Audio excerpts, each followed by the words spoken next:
Hi, this is Tony Robbins. Listen, I want to welcome you to this program, and I want to tell you how privileged I feel to be able to spend this time with you. This is my life's work. I dreamed decades ago of being able to touch millions of people's lives and just work with them and share with them so that they got real, true, measurable improvements. And I'm proud to say that now more than 50 million people from more than 100 countries utilize my work. And I'm now having a chance in this program to work with you to help you take your life to whatever the next level is, whatever you desire and deserve.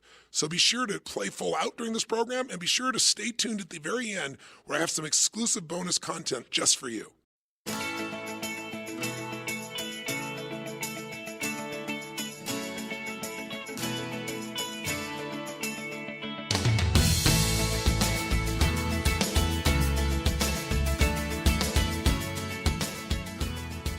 Hi, this is Tony Robbins. Welcome to The Edge, the power to change now. Listen, this 2 CD set is designed to be an introduction to create momentum for you. It's part of our whole Get the Edge program, 7 days to change your life, where we really focus on how to transform every area of your life that we think matters most, and you probably do too. Your body, the level of energy, the shape, the feel of life that comes through the physical well-being. Your emotions, that sense of joy, happiness, strength, the ability to snap out of those things that stop you, like frustration or stress or overwhelm, and not through some positive thinking BS, but really with real skills. Your relationships, how to enhance that sense of intimacy that you have in the most important relationships of your life, how to really strengthen them so that that part of your life brings joy and not pain as it does for, unfortunately, so many people.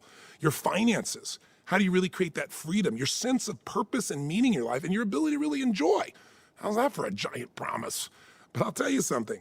We really have an opportunity here to make some progress and create some initial momentum that can move you in the direction that gets you the results that you're committed to.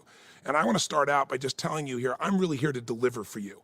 In the next couple CDs, I want to begin a journey with you where hopefully you become good friends, and I have the privilege to become your coach. And I want to earn that. And I really want to first, though, thank you for the opportunity and the faith to at least grab one of these CDs instead of saying, what is this silly stuff? And saying, I'm going to at least listen, and I'll judge by results. And that's all I ask of you. And I want to also start out right up front by telling you that I really believe, as silly as it may sound, we must be kindred souls, because you're listening just like I did. This is where I started way back when I was 17 years old, when I was looking for answers. I didn't have any role models. I didn't have somebody to instruct me and show me the answers. And I got tired of trial and error learning. So I started thinking, you know what? Success leaves clues. I need to find people that have already succeeded and learn what are the steps, what's the blueprint to make those results happen in my own life. And I gotta tell you something, I've never stopped doing it. I still listen and feed my mind. I'm still always reading. I'm always feeding it, because life is about growth. And if you're growing, you've got something you can give to others, and there's a sense of pride in your life, and there's nothing you face that you ever start to say, oh my God, how can I handle this? You may have your moments, but inside you know you have not only the strength, but the skill to deal with whatever shows up, and not only deal with it, but ultimately triumph. Produce the kind of results you want and get the level of joy that you want that comes from a life of true meaning. And by the way, the edge, when I talk about that, it's not the edge over other people. It's the edge in life. It's the edge within yourself. It's that mental, emotional edge. It's the skill edge. It's the edge of really unlocking what's already inside you that no one's going to give you. It's just waiting for you to tap into it. I'm talking about the life advantage, the advantage that allows you to see life and feel life from the peak, where you experience that joy and that passion, that juice for living, where your body feels that kind of energy, where you wake up in the morning, you can't wait to jump out of bed, and you don't want to go to bed at night because your life has so much that you enjoy. I want you to experience more of that. I'm sure you have some of that, or if you don't feel it right now, I can promise you you will. And I can make that promise not through hyperbole, but I can make the promise because two things are true. Number one, I've done this with 3 million people, and there's nothing you've gone through that I haven't seen. And I can show you how to make the shift. Not because I'm so smart, but because I have to be an idiot at this stage not to see that there are patterns in human behavior. There are certain things that if you do them, you're going to feel extraordinary. And if you do other things, you're going to be depressed and frustrated and overwhelmed. And all you have to do is see those patterns, but most of us don't have that privilege because we're busy spending our life, making a living. We start out really young. We have all these ideas and dreams and this excitement for our life, and gradually that wanes, doesn't it? Because after a while, you get disappointed, you have some failures, quote unquote, some frustrations. People tell you, hey, you're a bit naive to think this stuff could work out. Or lower your expectations. And the minute you do that, you've lost your life. What you have now is life as a job. Life is something that we go out and we do every day so we can start over and do it again, instead of finding that juice that God gave us, that unique expression of ourselves that'll touch other people and make us feel like this life has a greater meaning than just the day-to-day stuff. So if you're listening to me right now, you're one of the few who do. You're not one of those people who settle. I know you can succeed at this because you made it through your pessimism, skepticism, stuff that really kills our faith.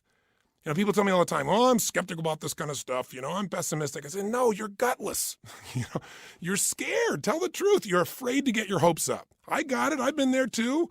You're afraid to get excited about something and then have it not work, because so often that happens. But certain things work. There are laws of life. If you live them, you'll get results. If you sow, you'll reap. And the reason they work is because they've been modeled from people that have already made it happen. Step-by-step things you do to be able to deal with real-life challenges and turn them around now. Step-by-step things you do to make sure you can enjoy the process while you're dealing with those inevitable challenges that we all have in our lives. Every journey, and this is a journey, I promise you, a great journey you've begun, but every journey begins with that first step. The old adage they say, it's overused, but it's true. And the first step is listening. So if you got faith and you got the ability to take action, you have the ability to change anything in your life. And I don't know where you are right now. I don't know if you're in the most challenged time of your life or if you're in the victory period. But wherever you are, it can change with two things: consistent focus and consistent action. And I can promise you, I don't care how big the challenge is, you can turn it around. At this stage of my life, I'm the guy that gets the call when the fire starts. When all of a sudden the golfer had a 6-stroke advantage and he ended up losing by 4 strokes on national television. You don't want to get back up and go through that again. Or I get the call when a president is under fire and there's an impeachment hearing, somebody wants some strategy or conversation, or a couple is in a position where they're trying to figure out what to do because their son or daughter is suicidal. Or on the positive side, rock and roll group says, you know what, we're feeling burnt out, we're succeeding, we're doing our best, but we're not enjoying it. You got the tools here to help us be fulfilled, step up and deliver, and it's a blast. Or I get people stop me every day to tell me these great stories of how they changed their body or their relationships or their finances, or they started a company. Or sometimes I get the call just to celebrate. I just received a call a few days ago from a man who called me up and said, listen, I've been using your stuff for years. I've gone to all your seminars, listened to all your tapes. I was struggling like crazy. And in 7 years, I built this company. I just sold it for $120 million. I'd like you to come on my jet and celebrate with me. I thought, that's a nice call, right? But I've had so many experiences in so many different countries with so many different kinds of people. I've dealt with the kids in the South Bronx addicted to cocaine, and I've dealt with the top CEOs in Hollywood addicted to cocaine. People's challenges are the same no matter where you go in the world. Whether it's Southeast London, Tasmania, or California, you're going to see that human beings are the same. We have different beliefs, we have different rituals, but we have some of the same challenges, and the solutions that work for human beings are the same worldwide. Now, initially, I took all the things I've learned from all the people I've worked with, and obviously, while I was quote-unquote supposedly teaching them, I was learning from them. I was applying it to myself, and I made huge changes in my body and my emotions and my relationships and my finances. But you know what? Whenever you make a change and you make things better, you feel great for a while, and then pretty soon there's another gap. There's a gap between where you are and where you want to be. If you're healthy, only people that are lying say, oh yeah, everything's perfect. How long does it stay like that? Because we always raise our standards. Because one of the needs we have as human beings is to grow. If you don't grow, you die. It's not about your body. It's not about the money. It's not about the weight. It's about discovering what you're really capable of and experiencing that feeling of aliveness. And you can't have that unless you realize there's a gap. So if things are going really great in your business, usually, your kids are not getting enough attention and you feel bad about it. But, what are you doing? You got to handle it, right? Or if things are great with your kids, you're not taking any time for your own body. Or you're taking time for your body and you don't have time with your spouse. It's the nature of a human being that whatever we focus on, we'll tend to get more of. If you focus on problems, you'll get more of them. If you focus on how to make something better, it'll get better if you really act on that focus. But we don't usually have a systematic way of looking at each of the areas of life that are most important. And in fact, most of us focus on things that aren't important and we make them too important. I really believe that people in life are usually stressed simply because they're focusing on things and giving enormous energy to things that don't really matter that much. We focus on to get all upset. And have you ever done that? I sure have myself. I was so upset about something, all the emotion. And you know what? 6 months from now, you don't even remember it. maybe even 6 days from now, sometimes an hour from now. But you don't take the time to focus on the things that matter, like your body or your relationship, or, what's happening with your kids, or your connection with God, or, hey, what do I really want for my life, instead of keep doing the same stuff over and over and over again and trying to do it more and harder, even though you're not fulfilled. See, most people are afraid to look at what's missing. But you know what? The moment you can figure out what's missing, it won't be missing anymore, because you can get a system, you can start to focus on it, you can start to move towards it, and you can achieve anything you put the focus and action into. Anything anybody else has ever made happen, you have the same resources, you have the same nervous system. Some of us are bigger or stronger, some of us have more background in one thing, greater education. But you know what? Those limits are not the real limits. The limits are the limits of our psychology, our mindset, our beliefs, and the feelings we have about them. If you believe that this is it, this is the best life's going to get, you're right. And if you believe, you know what, I don't care how bad it's been, I don't care how many times I've tried this doesn't work, this is going to do it, and I'm going to take action every day until I find the way, you will. And all you have to do is look around in life and see the examples of that everywhere. It's not people's background that makes them successful. It's their psychology. It's their mindset. It's, do they have a way of consistently focusing on something, obsessing about something that's so important to them, and are they willing to do whatever it takes to make it happen versus talk about it? See, everybody's got a story about why they can't have what they want. And I'm here to tell you, the only thing that stops us, and I'm not telling you, I've done this so many times, so I'm not pointing the finger, trust me. But the only thing that ever stops us from getting what we really want is the story we have about why we can't have it. And we all come up with those stories. So part of what we want to do is get rid of the stories, come up with the plans that are proven because they're based on people that have already succeeded at the highest levels, and then let you tweak it to your own style. You don't have to be crazy and insane like me. I know at times I want to talk too fast and I might be a little obnoxious. I don't mean to be. I really want to serve. But I got to do anything I can to get through to you because I really know what's possible. If you're at the top, you're not there. There's another level, and you're not going to be happy till you find it. Maybe it's a level of joy. You're the top of the money, or you're the top of your career, or you're the chairman of the company, but there's some new adventure awaiting you. And unless you keep finding it, life doesn't feel like life. It feels like a job. It feels like something you gotta do. And there's nothing worse than feeling like you gotta do versus you get to do. Life is a get to. And we so often convince ourselves it's a got to, and we wonder why we're not so happy. I mean, we are constantly responding to the demands of the environment and rarely taking the time to decide what we really want. And whenever you react to stimulus, you're not in control. And when you're not in control, you're not going to stay happy. Because listen, a measure of your self-esteem comes down to one simple thing. Do you feel like you control events, or events are controlling you? And I'll tell you what, it's so easy to get sucked in. And I've done it myself, and I've done it even when I've known these tools. I mean, this is not something you figure out one time and then all of a sudden it's all perfect. It's like muscle. You don't get muscle by going to the gym once. You develop a system of working out on a regular basis, and after a while, working out is fun. I mean, you look forward to it. It's your time. You know, if there's anything missing in our lives, it's time with ourselves, thinking about not problems, but what we're grateful for, thinking about what we want, creating the plan to make it happen, creating the juice of our lives, stopping and taking in what already is great, because you can't build on failure, you can only build on success. But if you do that once in a while you feel pretty good. If you got a system for doing it, that's what'll change your life. So part of what triggered me to do this is years ago, I said, I got to have my hour of power. I got to have at least 15 minutes for fulfillment. I got to have that short time, the first time in the morning, to set myself up for success, because rarely does a great idea interrupt you. Rarely does beauty just suddenly surround you and engulf you. You have to stop and notice and appreciate it. You got to seek it out. You got to schedule it. Everybody talks about things, and I tell people when they plan their life, I said, talk's cheap. Talk about it, it's a dream. When you start to envision things, it gets exciting. When you start to get a plan, it's possible. But when you schedule it, it's real. So part of the power of this Get the Edge program, and I know really what you've got here is, the first 2 CDs, the edge, so to speak, because we wanted to create an introduction for you. So many people watch me on television and they go, oh yeah, there's that guy with the big teeth again. Oh yeah, trying to sell me something. And they don't know what the value is in their life of setting up a simple process of really doing 3 things. Getting yourself to focus and clarify exactly what you want. As simplistic as that sounds, wherever focus goes, energy flows. And what you're going to learn in this process, even in these first 2 CDs, is how to set yourself up so that your mind, your emotions are aligned. So part of what I want to do, and part of what will make this successful for you, is just starting to give yourself this commitment of a little time to yourself. The second thing we're going to do is give you some tools. And what Get the Edge as a whole is about is the tools for each area of your life, your body. And these aren't tools that I just made up. They're the things I've modeled from the most successful people in the world.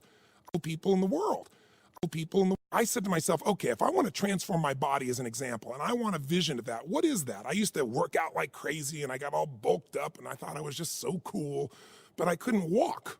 I would be on stage and I'd be in pain. I'd bend over and hurt my back. It was silly. So gradually I got more clear, and I said, what I really want is energy. Energy is the force of life. If you got energy, you're going to have a passionate relationship because there's the energy for it. Otherwise, if you're tired, I don't care how much you know about relationships or how much you love your partner, you're just not going to have it. You're going to go, honey, not tonight. So much of our life is tied to that. You're not going to start a new business or be able to take care of your kids or just enjoy your life with all the juice if that energy isn't there. So I said, okay, how am I going to do this? Once you get clear on what you want, you got to figure out what's a role model. Who's got the tools to get me there quicker? My whole thing is, how do you compress decades into days?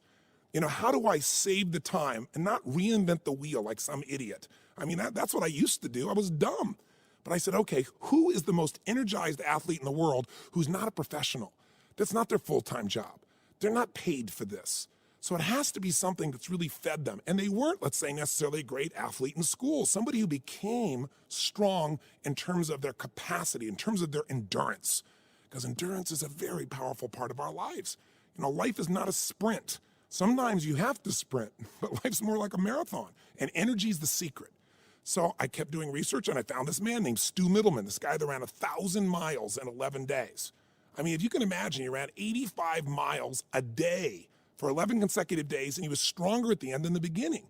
Now, he did this around, 30 years old, if I remember, but here's what's amazing about him. You go, he's a freak of nature. How does this relate to me? Here's how. If you understand what he learned, is he was not a runner. He trained his body to burn fat.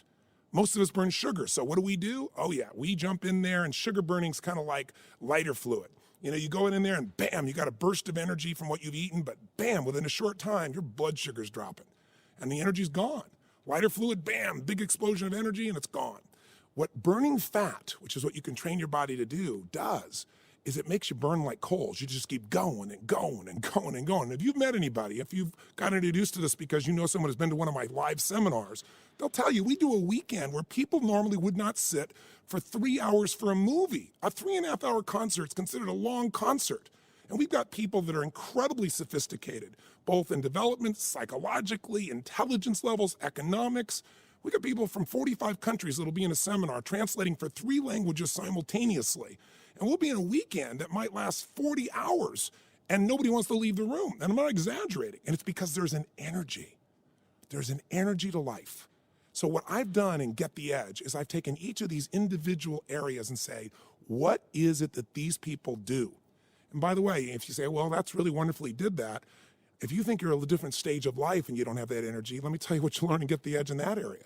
He did it again at 49 years old. He decided to run from San Diego to New York City and break his own record, 3,000 miles, 52 miles a day. That's 2 marathons a day for 57 consecutive days. 2 marathons a day for 57 days. Imagine that. Now, I'm the kind of guy, I can't go to sleep at night till I figure out how the heck he did that. Instead of going, well, he's a freak of nature or he's unbelievable. When I realized this guy wasn't even a runner, and I found out that the way he learned this was by going to Central America and studying this group of Indians that once a year the tribe runs 76 miles. Like everybody in the tribe does this run as part of this celebration. He thought they were crazy and went down to study the social psychology of this, but also being an expert in physiology, he figured out they've trained their bodies to burn fat. So I'm telling you this because Get the Edge is about the tools also. What are the tools that make a relationship work? What are the tools that make you go from where you are to where you want to be financially? And I'm coming into my 3rd decade shortly of studying human beings, of being that hunter of human excellence. So that's where we're going. But these first 2 CDs are the process that makes this all possible. First, we got to get you clear. We got to get you focused. We got to give you a process where you start to create what you want. Clarity is power. Second, I'm going to give you a couple of tools here right away to shift what makes everything work, which is your emotions, right? Think about it. If you've got all this energy, but you're depressed, I don't care about your body. It's going to go down. Now, they do interact with one another, as I'm sure you realize. If you're feeling physically bad, it's easy to feel emotionally bad and vice versa. But my view is it's hard to separate these two. So I'm going to walk you through in these first 2 CDs how to change that energy immediately, not with some false pump up, but what really works by learning how to change your focus, what we call your physiology, your body, and how you use language to change what things mean to you. In other words, meaning creates emotion. Is this the end or the beginning right now? That's a decision you make consciously or unconsciously, and it completely changes how you feel, which changes what you do in your life. Is God punishing you with this?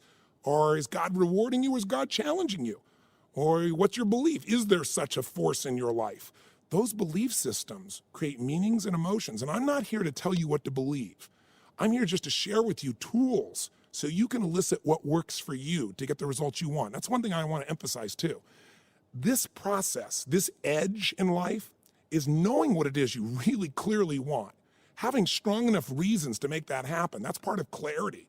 And really, that pillar of clarity is also being honest with yourself about where you are. And then the second part is getting the tools to make it happen, getting, a map, someone who's already done it to show you how they did it in the shortest period of time so you can do this conveniently in your normal life. If you want to do it through total immersion, you can come to a seminar, but right now, I want to make sure you get results wherever you are, while you're driving in your car, while you're working out. I call it net time, no extra time. That's how you can make this thing happen. And then the third tool is if you know exactly what you want and you've got a ritual to lock in the right emotions and you've got the tools to shift yourself from being overwhelmed or frustrated or stressed out or not knowing where to start to clarity, to determination. And it isn't some fake stuff. It's coming from inside you because you are doing it. It's a habit in you. Then the only thing that can keep you from following through is really unlocking any conflicts, really kind of aligning yourself, redirecting yourself. If you know what you want and you know how to do it and you're not doing it, then there's some internal conflict and we got to unlock that. So what Get the Edge, the entire 7 days are about, is tackling all this. And I call it 7 days, but in truth, I always give you a week of personal power too. That's the most successful program I did of all times, where I started. And so I give that at no extra charge, and I do it because once you get a week of momentum, you're going to want to do another week. And again, you can do this one a day. You can do this once a week if you want to, but momentum has power. So I'm going to encourage you afterwards here. You'll see I won't hold anything back. This is not just some sales pitch for you. I just wanted to give you a bite-sized experience, but I also want to tell you that if you want to keep going with the momentum, please call us and we'll give you some great deal and credit for being a part of this first 2 CDs.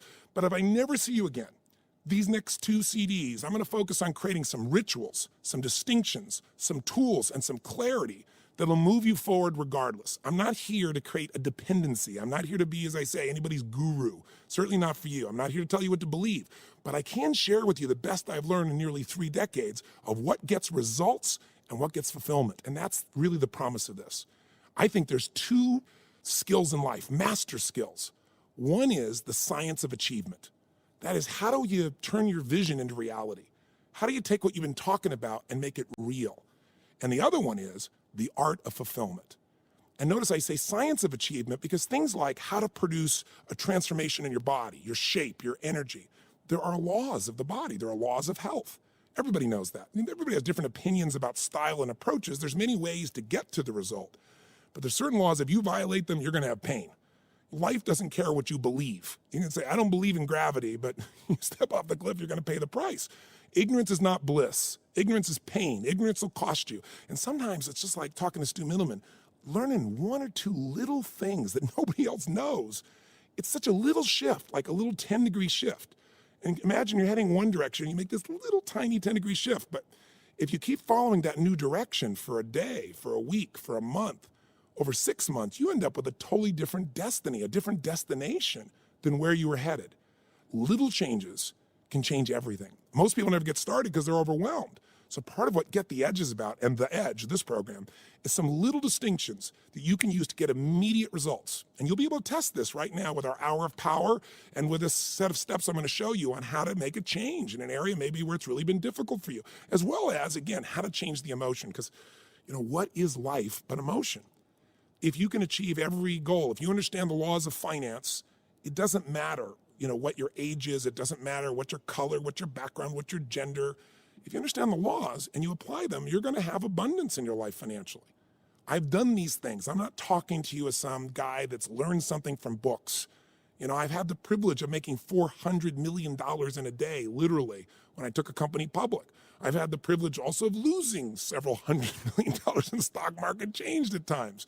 I built 14 companies, and I did all this with no background. It wasn't my expertise. I just had visions of things I wanted to do for people, and I try to do it better than anybody else in the world. And when you add that much value, you learn ways to grow, but there are lots of distinctions along the way.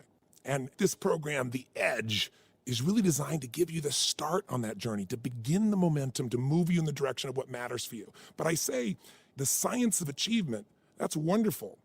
The art of fulfillment, though, is required. And the reason I say that is, have you ever had the horrific experience of actually achieving your goal and then saying, is this all there is? It's one of the worst moments in a person's life, because failing to achieve your goal, at least, you may be frustrated, but it's still possible. When you actually achieve your goal and then it doesn't have the same meaning, it doesn't juice you, it doesn't make you feel alive, that's depressing for people.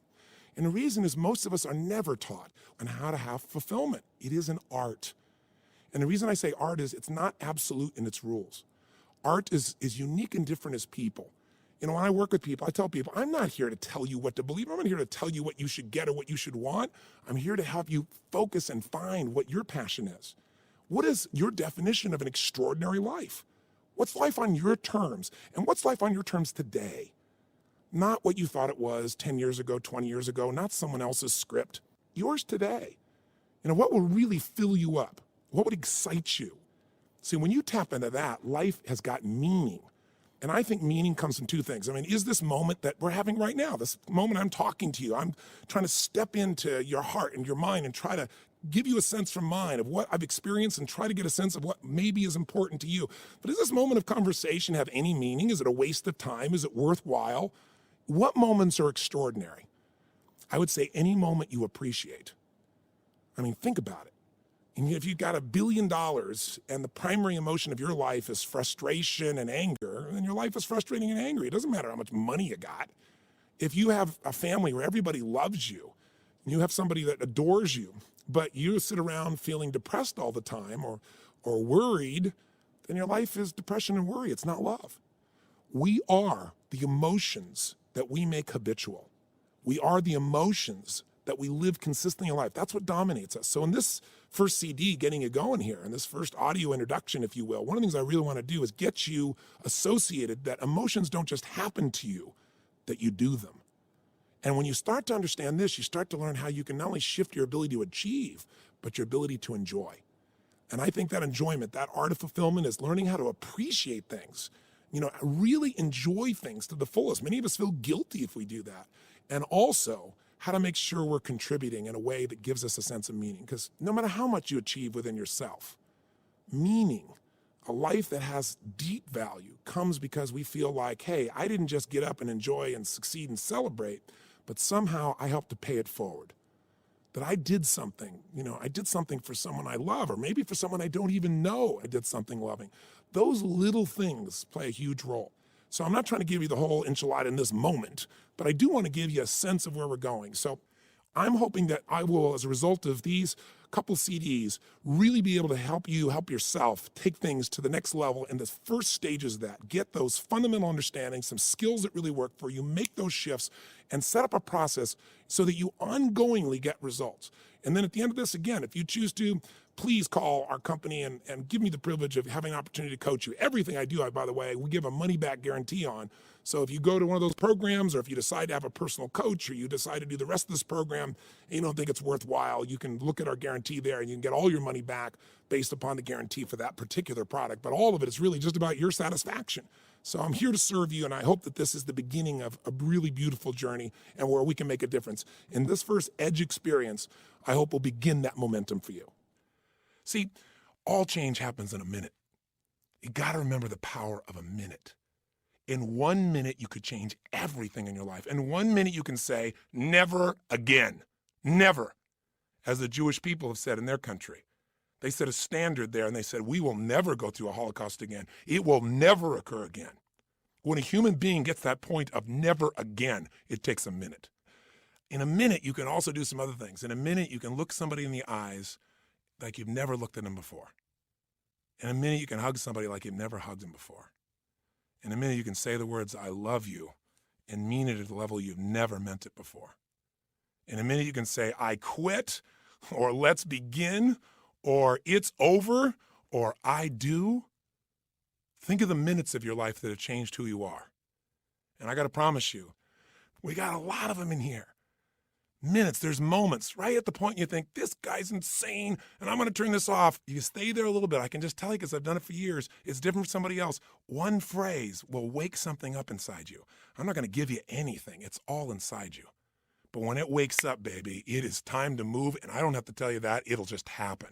You'll suddenly say, this is it, no more, and it's kind of like that Pearl Harbor movie when, you see them come diving down and the admiral should be celebrating and they say, Admiral, we've got this great victory. And he says, oh, I fear we've awakened a sleeping giant. And inside of each of us is that giant. And so today we're going to establish a habit that if you make it a part of your life, I promise you, I guarantee you beyond a shadow of a doubt, you will be able to experience dreams that you never thought were possible. Joy that seemed like it was unsustainable, and you'll sustain it. A connection with people like you never thought was possible. Not because I'm so smart, because these are laws, and I've stolen all this by modeling people that are successful, and I've used it, and it works for me too, and it'll work for you. But also, then we're going to begin the process of actually figuring out anything in your life that you want to change, and you haven't changed it, and we're going to take you through a 7-step process and do it. That's tomorrow. Once you go through those 7 steps, the changes will have begun. I mean, there are going to be ups, there's going to be downs, there are going to be problems. Those things don't go away. You just get better quality problems, that's all. I mean, a lot of people in life think they're going to be happy someday. They're going to have this extraordinary life when they have no problems. Well, if you had no problems, you'd probably be dead. Problems are a sign of life. What you want to do is use them to make yourself more. This is not a program that's going to eliminate all problems. It'll help you get rid of your current list so you can create a better list that makes you grow to the next level. That's what life is. So if problems don't go away, you better have a deeper purpose for your life. So here's what this is about today.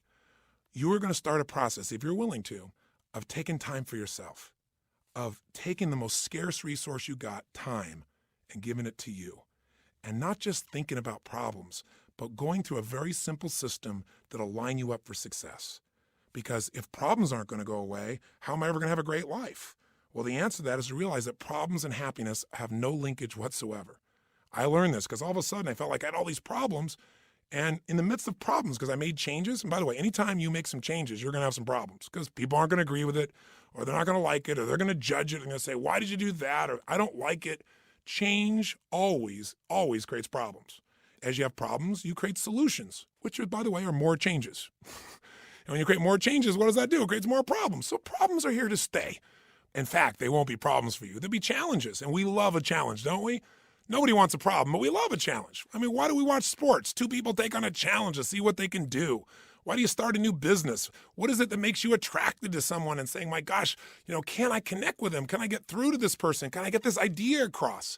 It's challenge. Challenge is necessary for growth, and growth is life. So it's a cool system. So let's get right to the point here. If you're going to have an extraordinary life, that life where you are juiced, then all that means is you're going to have a life where the primary emotions of your life are the ones you want. See, it doesn't mean that life works out every way you want. Sometimes it rains on your parade. Sometimes the events of your life you can't control, but you can control what it means to you. And when you control what it means to you, you have the ultimate power of your life. You have the edge, the ultimate advantage. See, I'll give you an example. Did you see that movie that won the Academy Award, Life is Beautiful?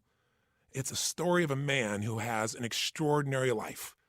Not because he has more money than anybody else, not because he's in a situation where everything is easy, but because he's alive. He has this joy about him. And by the way, if you've actually ever met Roberto Benigni, the man who plays this character, you know that he lives this way day to day. He was authoring this thing from himself. He's such a joyous guy. And when he won the Academy Award, you never saw so much emotion. He was like a little boy, and everybody loved it because nobody else has the guts to be that way.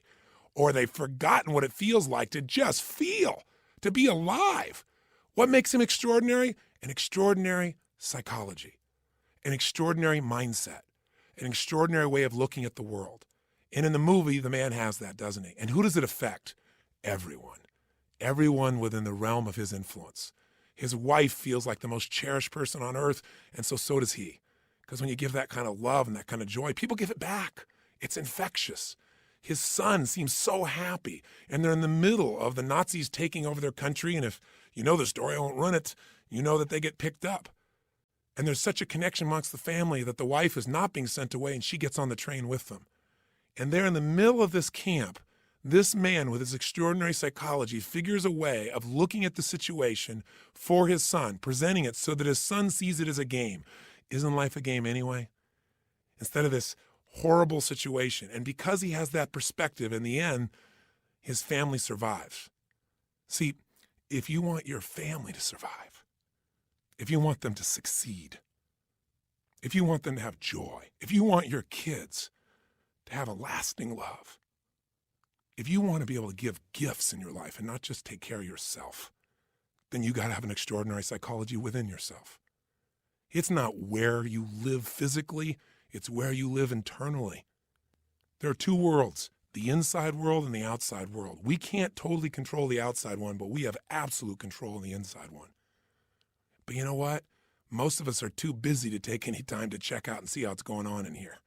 Or we just accept it as this is the status quo. This is who I am. This is my life. Or I'll get to it later. Mañana. I got to handle this first. Something else that's not so important. I want to invite you, my friend, to take the time to say, I'm going to have every day an hour of power. Every day, I'm going to have at least 30 minutes to thrive. Or 15 minutes to be fulfilled, for God's sakes, where I'm going to take those 15 minutes and I'm going to focus on everything I'm grateful for. I mean, if we're going to have a life, we got to have time. And the time has to have some specific things we do, and one of those is gratitude. If you want to know what's the quality of your life, how much time do you spend in gratitude? How much time are you grateful and appreciative to the point that emotion wells up in you? I'm feeling it now. I'm so grateful to God. I'm so grateful to have the privilege to serve you right now. So if you can get to that state, everything changes. I'll give you an example. If you think about being fearful, when you're fearful, you're not grateful. If you want to get rid of fear, which everybody has, and people say, oh, I'm not fearful, I'm stressed. Or if you have in places like LA or New York, they're achievers. They can't even be stressed there. They have angst.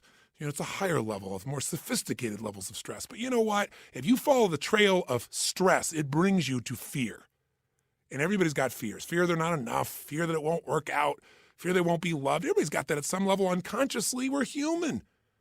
So you can put the fear aside when you're grateful. I don't just mean intellectually, yeah, I'm grateful for this, I'm grateful for that. I mean stopping, thinking, seeing, and feeling. So I'm going to walk you through a system that includes gratitude. Every day of our life, we got to have a vision. Every day of our life, we got to have something that excites us. When people tell me, oh, I'm bored, I'm tired, that thing is boring. No, you're boring because you don't have something that excites you in your life. You haven't come up with a vision. You haven't come something to move towards. We all need something that's going to make us use more of who we are, our courage, our passion, our joy, face our fears, build our emotional muscles. But you don't build emotional muscles when you do the same thing day after day after day. What you get is a life that's unfulfilling. So we've got to have a vision. So you have a compelling future, that thing that makes you want to get up early. There's a reason. You got to have a reason. And, I have friends that have sold their companies. One guy sold his company and made almost $1 billion in cash, about 800 million plus. And, he was so excited for about 2 months, maybe 3. But you know what? After that, there's only so much time you want to sit on the beach by yourself because everybody else is working, and doing something and being productive. There's only so many cocktails you can take. There's only so many, movies you can watch. There's a limit to it. What he needed was a new vision. Anytime you achieve a goal, as you get close to it, you better set up the next one real quick because otherwise it's kind of like postpartum. You were looking forward to that baby and now you got him, And sometimes in the middle of the night, you're going, what did I do here? Have you ever had that experience? I got 4 kids. I can relate. I hope you can. But you know what? You also have the experience on the other side of it. It's so wonderful. It's kind of like, the guys that went to the moon for the first time, the first astronauts. They worked their whole life. They achieved this goal. They walked on the moon. Then they came back. There was a ticker tape parade. They were heroes. They shook the president's hand. Now what? What do you do now that you walked on the moon? Well, maybe you got to find how to get adventure not out of a moon flight, but adventure out of a smile. Maybe you got to have a vision for what your life's about now. Without a vision, people perish. And you got to have a daily vision that'll excite you. Otherwise, life becomes mundane. And there's nothing worse than an okay life. I told you, you're not going to have that when we're done here. I promise you, if you get this little habit, you won't have to settle for a mundane life. What people are going to go is, what happened to you? Because there's an excitement in creation. There's not a lot of excitement in maintenance. I mean, you have to maintain your body. You got to maintain things, but creating things, that's what God created us for. Gave us the gift to make choices that could create new things, businesses, ideas, families, friends, a garden. And it's available to every one of us. But if you don't got a vision each day, then the day is not going to have much juice, is it?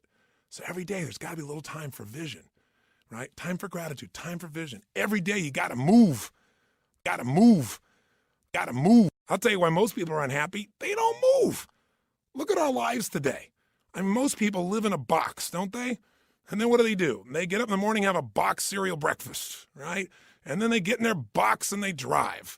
And sure enough, they drive to their box office. They go up a box elevator. They type on a box. They talk on a box. They have a box lunch. They drive their box home. They turn in a box to be entertained. And maybe they just really go for the variety and have a cylinder to try and change their state. Listen, life has got to be about movement. When you move, you're alive. Emotion comes from motion. The more you move, the more you feel. Motion in your voice. For me to have this voice change, I'm changing the way I move. You saw me right now, you think I'm a maniac because I'm moving different ways, but that's how you feel. And by the way, the less you move, the less you feel, the less alive you are. If you're totally rigid, totally inflexible, no movement, this is known as death, right?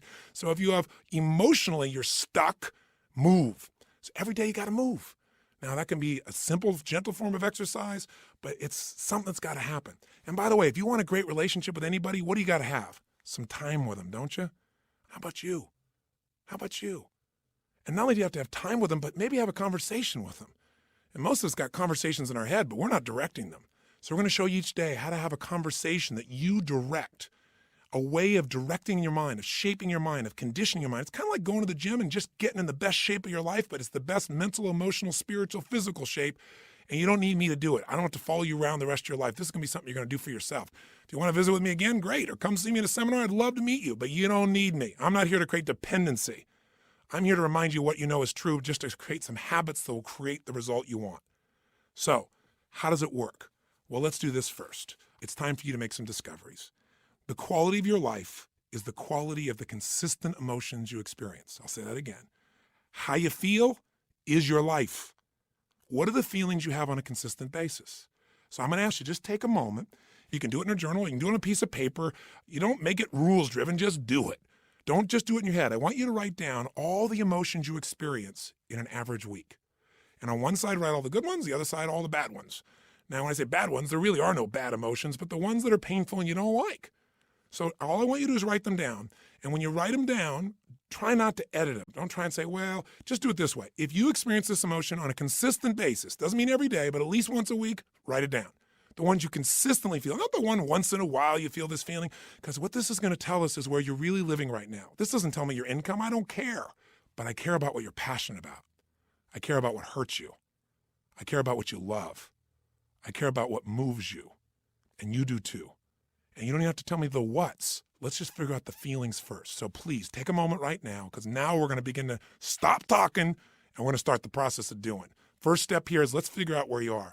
Write down now, on one side, all the emotions you consistently feel in a week that are positive, on the other side, all negative. So stop the CD now and get yourself to this right now. Go ahead. Are you still listening? I'm not going to continue until you do this. Come on here. You got to get the right. Don't just listen. Okay, if you're in your car and you say you can't do it, then do it in your head at least. Or pull the car over. You're worth figuring out where you are. Cars are going to go by. You're going to drive the rest of your life. You're still going to get there. It'll take 3 minutes. Come on, be one of the few who do. Pull over. That's it. Pull over right now. Sit down and write this out just for a second. I promise you it'll be worth it. Go ahead and do it. Do it right now. So now you have some emotions that you really want. How do you create them? And you have some emotions you don't want. How do you get rid of them? Well, what if I told you you literally could change how you feel in an instant? Well, you know this is true from your past experience at times, right? There are times, like we said earlier, where you're totally upset and then something got your attention and now you're laughing. You know, people can be literally at a funeral and they're in a terrible place and all of a sudden something cracks them up. I mean, it's pretty rare, but it has happened. People can be in a place where they're in the worst situation and somehow they find all their determination. How to do that specifically is what I want to show you real quickly now. And I'm going to give you a quick overview of it, but I'll give it to you in 3 parts. 3 things you need to feel anything. These are the reasons why you feel anything. In other words, if you feel sad or upset or frustrated or depressed, there's only 3 reasons. And if you change any one of these 3, you're going to change how you feel. And if you change all 3, you'll change how you feel completely. If you're feeling happy, if you're feeling excited, if you're feeling euphoric, if you're on a roll and you want to know why you feel that way, yeah, maybe great things are happening in your life, but there's a reason why you feel that way in this moment. Sometimes you have great things happen in your life and you still don't feel great. So how do you do that? There's 3 reasons. 3 things have to be in place for you to feel great. I call these 3 reasons the triad because there are 3 patterns that if you do these 3 patterns in your body in a certain way, you'll get a certain result, and it's like a recipe. You do one recipe, you get one result. You do another one, you get a different result. You get one kind of cake or another. So let's give you an example. I have a seminar I do that's the initial seminar most people go to. It's a chance in a weekend to revolutionize your whole life, not just change things or make it a little better, but to really step up and say, I'm going to transform it. I don't care if it's my body, my emotions, a fear, my job. It's time to do it. And we put people in an environment for 3 days of total immersion that is a blast, and people come out transformed.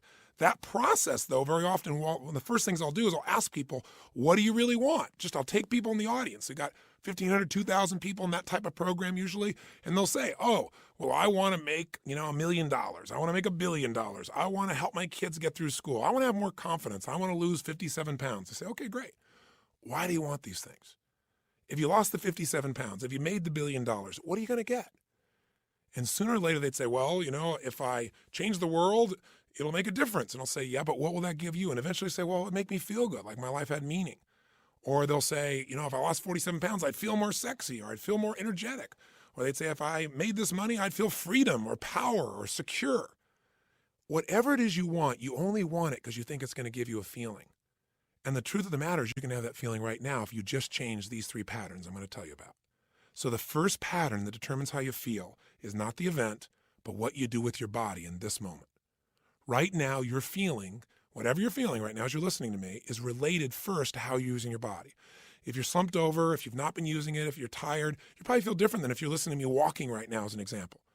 Now, I'll give you a more specific example. If I were to tell you that there was a depressed person behind curtain number 1 over here, and for a $100,000 donation to your favorite charity, if you could describe them physically without seeing them, I bet you could do it, couldn't you? What's their posture like? Say it or think it at least. You can say it. No one's going to hear it. You're probably in the car. You're walking. People talk on phones all the time. They don't know what's going on. Speak to me.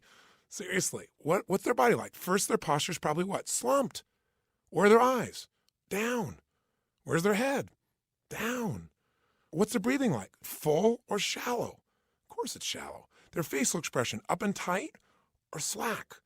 You know it's slack. Now, how come you know all these things without me telling you? Because you've practiced this stuff before, haven't you?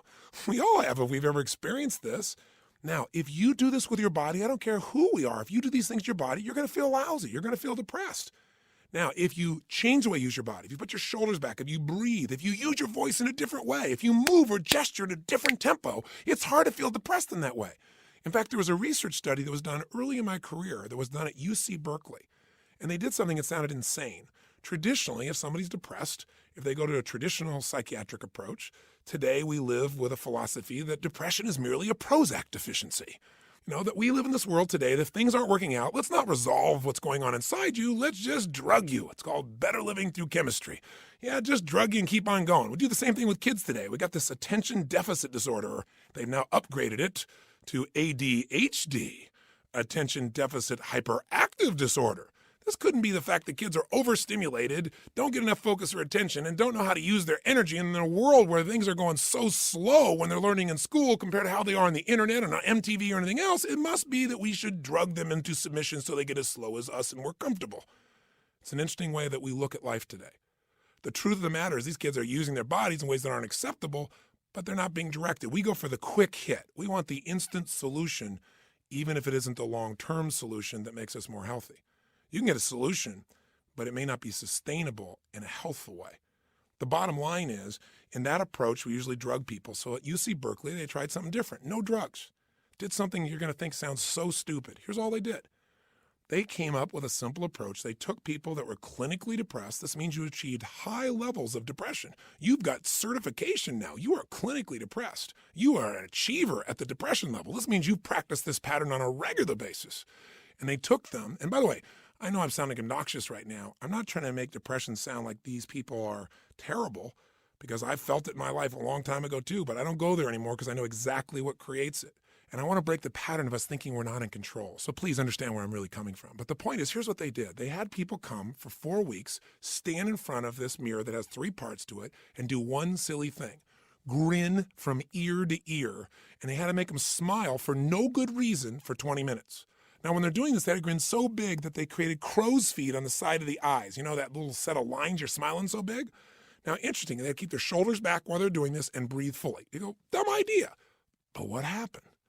Not a single person was able to remain depressed, including a woman who claimed that she was depressed even while she slept, which is one heck of an accomplishment. And you know what's interesting? At the end of these 20 days, many of them had no need for medication anymore, and that's all they changed. Only one part of what we call their triad. Just the physical part. That's how powerful it is. See, if you rise up, if you move up, if you use your body in a totally different way, you're going to feel different. Emotion is created by motion. See, we have 80 muscles in our face. How many of them are you using consciously? Are you doing anything different with your body so you can feel different? Or do you do the same things so you feel the same things? You look at your list you have written down there. That list represents a few patterns that you do in your body on a regular basis and you don't even think about it. And whenever you do it, you're going to feel it. Some make you feel good when you do that. Some make you feel bad. By the way, when you think about a movement, to breathe, you got to move. To sing, you got to move. To speak. If I start talking like this, I'm moving organs in my body in a different way than if I start speaking more like this. Hi, I'm Tony Robbins, and I'm going to share with you now how to have an extraordinary life during the next 7,000 hours of this program. Turn this guy off quick. There's got to be some combination of energy there, and that energy comes because I'm not sitting in a chair here. I don't have a script in front of me. I'm looking at this microphone. I'm visualizing your face, and I'm trying to think what I can give you that I know will make a difference. And I'm telling you, the number one thing is change the way you move. Change the way you use your body, and you'll change the way you feel now, instantly. I don't care how bad you felt if you change it. Now, if you just change it for a second and you move your hands up for a moment, you make a little minor change, you'll get a minor change in feeling. But if you make a radical change, if you go, yes, I'm doing this now, I'm sick of this, I promise you're going to feel different than if you go, I don't know what to do. I know this sounds so stupid, but it works. And you know what? The best study of life is what works, even if it's simple. It's nice to have things simple. Why do we have to make it so hard to feel good? Hard to feel good. Hard. Here's the second part of the triad. The second part is the pattern of focus and belief, and they relate to one another. See, whatever you focus on, you're going to feel whether it's true or not. Have you ever had an experience where somebody did something, or you thought somebody did something? Even better example. You heard, you thought, and you thought they did it to take advantage of you. And as you focused on that, you got angry or sad or hurt. And then later on, you found out you were dead wrong, that either they never did it, it wasn't true, or that wasn't their intent, and you felt bad about it, or you felt embarrassed. How can that be? Because whatever we focus on, we feel, whether it's true or not. Focus equals feeling. Just like the way you move affects your feeling. See, right now, if I said to you, what are you juiced about in your life? What could you be excited about? If you really wanted to be excited in your life right now, what could you be excited about? Or what are you proud of? Or what could you be proud of if you wanted to be proud? Or who in your life do you really love? Who loves you? Think about it for a moment. Who do you really love? Who loves you? By the way, how does that feel when you focus on or you think about someone you love? See, whatever you focus on, you're going to feel. Focus equals reality to the individual, even though it's not reality in actuality. I'll say that again. Focus equals reality to the individual, even though it's not reality in actuality. That's a complicated way of saying whatever you focus on, you're going to feel, whether it's true or not, because your brain doesn't know the difference between something you vividly imagine, that's called focus on, or something you actually experience. It's very powerful. If you use this to your advantage, it means something very simple. How fast can you change how you feel? As fast as you change your focus. As fast as you change the way you move. See, right now, if you're focused on something that's really upsetting or something you're worried about or something you're fearful about, you're going to feel those feelings. If you focus on something you're really grateful for, you're going to feel a totally different set of feelings. See, you are in control and you can change your feelings in an instant. The problem is we don't believe we can change that fast. And the second problem is we have patterns of doing this, don't we? We tend to, like, on a regular basis, focus on what overwhelms us or focus on what we're upset with in our spouse or focus on why we failed in the past. And if you keep focusing on things where you didn't succeed, guess what? You're going to feel like a failure. And when you feel like a failure, you're not going to take action to make things better. You can't build on the past that doesn't work. But you can also focus on what you want, on what you want to create. You can focus on the solution. Hey, when you got a problem, everybody's got problems. But 95% of your time has got to be spent on the solution. 5% on the problem. Most of us spend all the time describing the problem more and more detail, and we wonder why we feel overwhelmed. Focus is the secret key to changing, and you can do it in an instant. One way to change your focus is to change the third thing, your language patterns. See, all day long, we're thinking. What's thinking? All day long, you're asking and answering questions with yourself. Should I do this? What does this mean? Why is this? Where is this going on? That's what initiates thinking, is a question. You know what the problem is? We have patterns of questions we ask that don't serve us. Some of us ask questions like, how come this always happens to me? Well, it doesn't always happen to you. But if you ask a lousy question like that on a regular basis, your brain goes, because you're an idiot. How come I can never lose weight? Well, you can lose weight, but ask a lousy question, ask and you shall what? You receive. How come I can never lose weight? Your brain says, because you're a pig. Come up with a better question, for God's sake. See, questions direct us. Questions are a form of language. And if you want to change your life, one of the things I have people discover is what questions you're asking. And also, what phrases do you say a lot? Because phrases hypnotize us. We have certain words by themselves that'll change the way you feel. If somebody says to you, hey, listen, I think you're mistaken about that. You might have one feeling. They go, you're wrong. You feel something very different just by the language. If somebody says you're lying, you have a whole different feeling, don't you? One word can change the way you feel when someone else speaks it to you. The words you select powerfully affect you. And I don't mean just being positive and doing the Stuart Smalley thing where you got positive self-talk, right? And you say, I'm good enough, I'm strong enough, and by golly, people like me. No, I mean noticing the habit of the words and the emotions they create. And then third part of language is the phrases that you say with such emotional intensity that you start to believe them. We call those incantations. An incantation is like, if you remember studying mythology, a sorcerer would tell a prince over and over again a phrase over and over again with such intensity that he'd be hypnotized and he'd think that he was a frog. And so, of course, he was a frog. That's what he experienced. We experience whatever we focus on. We feel whatever we picture. We feel whatever we say to ourselves. We feel whatever we do with our bodies. Those are the three patterns. If you change those three patterns, any one of the three, you're going to change how you feel. If you change all three, you're going to radically change how you feel. If you change the pattern of how you use your body, if you change the pattern of what you focus on daily, which, by the way, I'm going to show you a technique for doing today that could change your life. Very simple. If you change the pattern of what you say to yourself with the emotional intensity you say it, you're going to change the pattern of how you feel. Now that means you could pick any feeling you want. Say, if I want to feel that way, what do I do with my body? When I'm in that state, how do I move? How do I speak? What do I do? Let me try it. When I'm feeling that good, what do I focus on? What do I really focus on? And by the way, what does it mean to me when I focus on it? Because you can focus on something and one person looks at it and says, because that happened, that's why I can never be close to another man or woman in my life. That's why I can never trust again. And somebody else had the same experience. And they go, because that happened, you know what? I've learned so much about myself. And because that happened, I appreciate the person I'm with now so much. You can't have a foreground without a background, right? That's the secret to life. See, one person believes their life is over because something's happened. They gave it that meaning. Somebody else says, God's challenging me. It's time to go to the next level. We have absolute choice. We have absolute control about how we feel. And whatever feelings we put in our lives on a regular basis will determine the quality of our lives. So you can have frustration, anger, upset, overwhelm, insecurity. You can be fearful. You can live in a state of guilt, worry, whatever. Or you can live in a place called passion, joy, thankfulness, gratefulness, connection, love, wonder. And if you create those emotions on a regular basis, are you going to have a different life? You bet you are.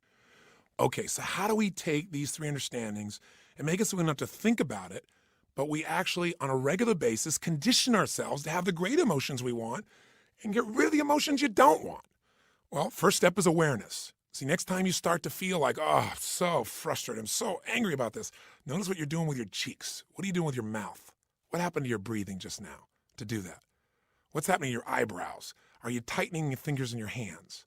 Because we all have very specific things we do to get into our version of anger or frustration or tired or overwhelmed. Does that make sense? Just notice what's happening in your body. Say, okay, I'm not breathing. That's a clue. Let me start with a little change there. My mouth is so tight, I can't even talk. That might be a clue why you're a little uptight. So loosen your jaw. Second thing, okay, what am I focusing on? I'm focusing on how, this isn't working. Now, to help you understand the belief part, ask yourself, in order to feel this way, what would I have to believe? In order to be frustrated, what would I have to believe? I have to believe that it should be better than it is, and it's not, and it's not working. Well, maybe it isn't working, but is that going to help you to focus on it isn't working? Let's focus on what we can do. Or if you say, I feel like it's hopeless because in order to feel hopeless, I have to believe that there's nothing I can do. Is that really true? Is there's nothing you can do? Or are you just caught up in a state? Are you just caught up in a pattern? See, if you ask yourself, what do I have to believe to feel this way? It'll help you to break that part of the triad because you'll start to say, yeah, that isn't really even true. All right, so that'll help you there. Third part of awareness is to say, okay, what am I saying to myself? Why do they do this? How come they always do these things? Why don't they ever listen? Well, I'm asking a lot of lousy questions because they may listen sometimes, but I'm saying they don't. I'm saying it with total intensity. Of course I'm going to feel bad. Let me change what I'm saying. Let me change what I'm asking. How can I turn this around? What do I need to focus on to make this work? What's the truth here? Maybe I can't control it all, but I can control what it means to me. What does this really mean? If you just have that awareness and you break your pattern, you can get out of a negative emotion in a moment. Then you can say, well, how do I want to feel? To feel like that, what would I have to do with my body? To feel like that, what would I have to focus on right now? What would I have to believe? I have to believe, I can turn anything around. I may not like it, but I can make it happen. It's just another challenge that God's given me to sculpt my muscles, right? Sculpt my soul. Throw it at me. God's the greatest trainer on earth because a great trainer, when you think you got nothing left, what do? They go, give me 6 more. And you go, 6 more? I don't even have 1 more. But, they say, yes, you do. And sure enough, you got at least 3 more in you and you develop real muscle. And now you're stronger. And what used to be hard now gets to be easy next time because you've been through it. That's what this is about. Now, here's what you can do that'll make this part of your life. All we're going to do is go after that thing we said was missing in our lives. Do you remember what it is after all this verbiage I've given you? Time with yourself. But we're going to structure that time so that we create a daily triad that puts us in a state of mind where things flow. Have you ever had that happen? It's like, yes, I know what to do. Of course.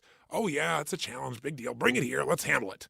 No big deal. Come on. Don't worry. Have you been in those states where nothing can shake you?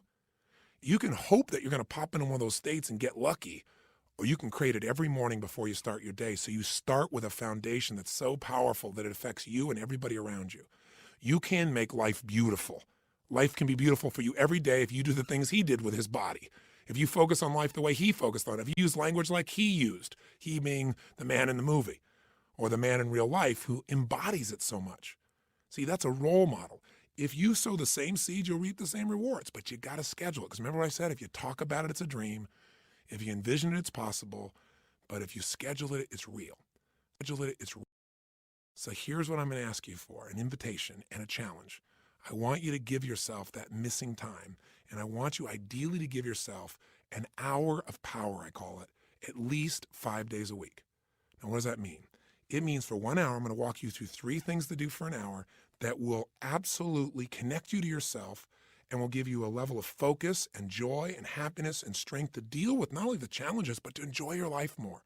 If you don't do it, you're going to be driven by technology, by demands, by people, by our kids. You know what? It's beautiful that you're willing to give to everybody else. But if you keep giving everyone and you don't fill yourself back up, there's nothing to give. And I know you know this is true. So here's what it looks like. And by the way, if you can't do an hour, then do 30 minutes to thrive. If it's not an hour of power, give yourself at least 30 minutes. There's always 30. And if you can't do that, at least do 15 minutes to fulfillment. So I'll describe this. So there's never a day you shouldn't do this. There's always 15 minutes. But if you can lock in that hour, it'll go. And I'll tell you before I tell you how it works, if you'll just do the 15 minutes, it'll grow to the 30. It'll grow to the hour because you'll get so reinforced in your life. So what does it look like? Here's what you're going to do. The first step is that you want to make sure that the moment you wake up in the morning, there's no hesitancy to get up. So you start to train your body, which is training your mind. Remember, your body and mind are linked. Whatever you do with your body, it's going to affect your mind. You want to train your body to jump out of bed immediately with energy, without hesitancy, and to start moving. Because remember, emotion comes from motion. We've got to move. Now, ideally, you would exercise in the morning. There's a lot of reasons to do that. because of all the times, and by the way, I'm a night person, so I understand if you go morning, I ain't jumping out of bed in the morning. I turn on around midnight or 1 in the morning, and sometimes I don't go to bed to 4 or 5. So what I'm talking about, you can adapt, but just hear me out. The ideal time to work out is in the morning, because if you exercise in the morning, you turn on your metabolism, and you have it for the whole day. If you don't exercise, you get no metabolism, and you just keep gaining fat, and your body loses its strength, and you lose muscle every single year, especially as you age. But if you can train yourself to do that in the morning as the first thing, even if you have to get up earlier, or go to bed slightly earlier, or just take 1 hour less sleep, or 30 minutes less sleep, or 15-minute less sleep, if you can do that in the morning, you turn on the metabolism, but you also turn on your emotions. Movement and breath are the first phase. So what you're going to do, have your shoes beside your bed, and if you've got somebody to do this with, it's even better. I mean, if you got your lover and the first thing you do is get up in the morning and you can spend time walking with them, that's great. But you get up and you physically move. You go for a walk. Anywhere. You get outside, you get out of the house, you move immediately. Now, walking doesn't sound very dynamic, and you may want to run, but you walk first to start warming up your body, warming up your metabolism. And as you're walking, there's a pattern of breathing that when you do it, it will stimulate your body to cleanse itself, and it'll start to move everything you need. And the ratio of breath is you're inhaling 4 breaths in a row, so it's, and then you're exhaling 4 in a row. As you're doing this, you're actually going to be tapping fingers. You'll be doing this same pattern again and again.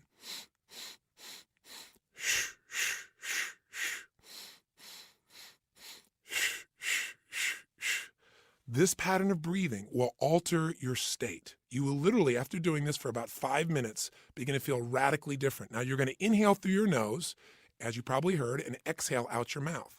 And this is something called breath walking. There have been studies done on this at MIT, and it literally alters brain functioning, but you don't have to know the studies to be able to feel what it does in your system. So all you're going to do is for the first 5 minutes, enjoy yourself. Get up. You don't have to worry about, oh, I got to run right now, my back's sore. You just get up and you start to walk. You walk for about 5 minutes with this breathing pattern.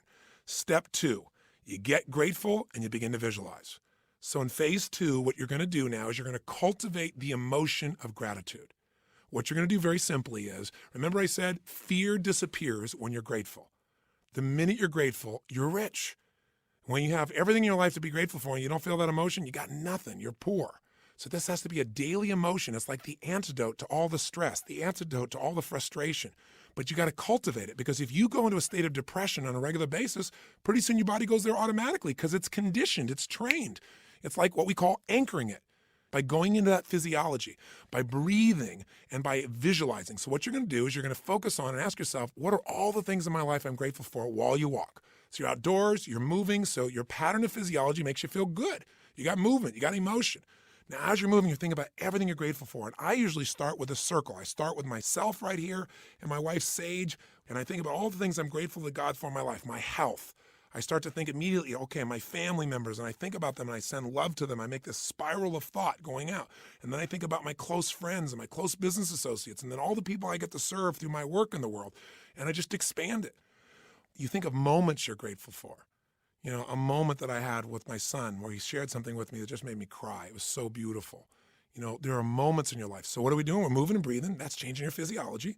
We're being grateful. That's a focus. And so now you change your focus. And now what you focus on is everything that you really want in your life, but you focus on it from the state as if it's already been achieved. I honestly start just giving thanks for it as if it's done. I am so grateful that that business deal has come together the way it has. So what I do is I begin to see it as if it's already done. Because remember, your brain can't tell the difference between something you vividly imagine and something you actually experience. So I see it. I feel it. I think about it. I feel the emotion as if it's already achieved. The more you can program your body and your mind and your emotions that something's achieved, your brain can do things you're unaware of. And if you focus on what you want continuously, you'll move towards it. Whatever you focus on, you move towards. Most people are focused on what they're afraid of.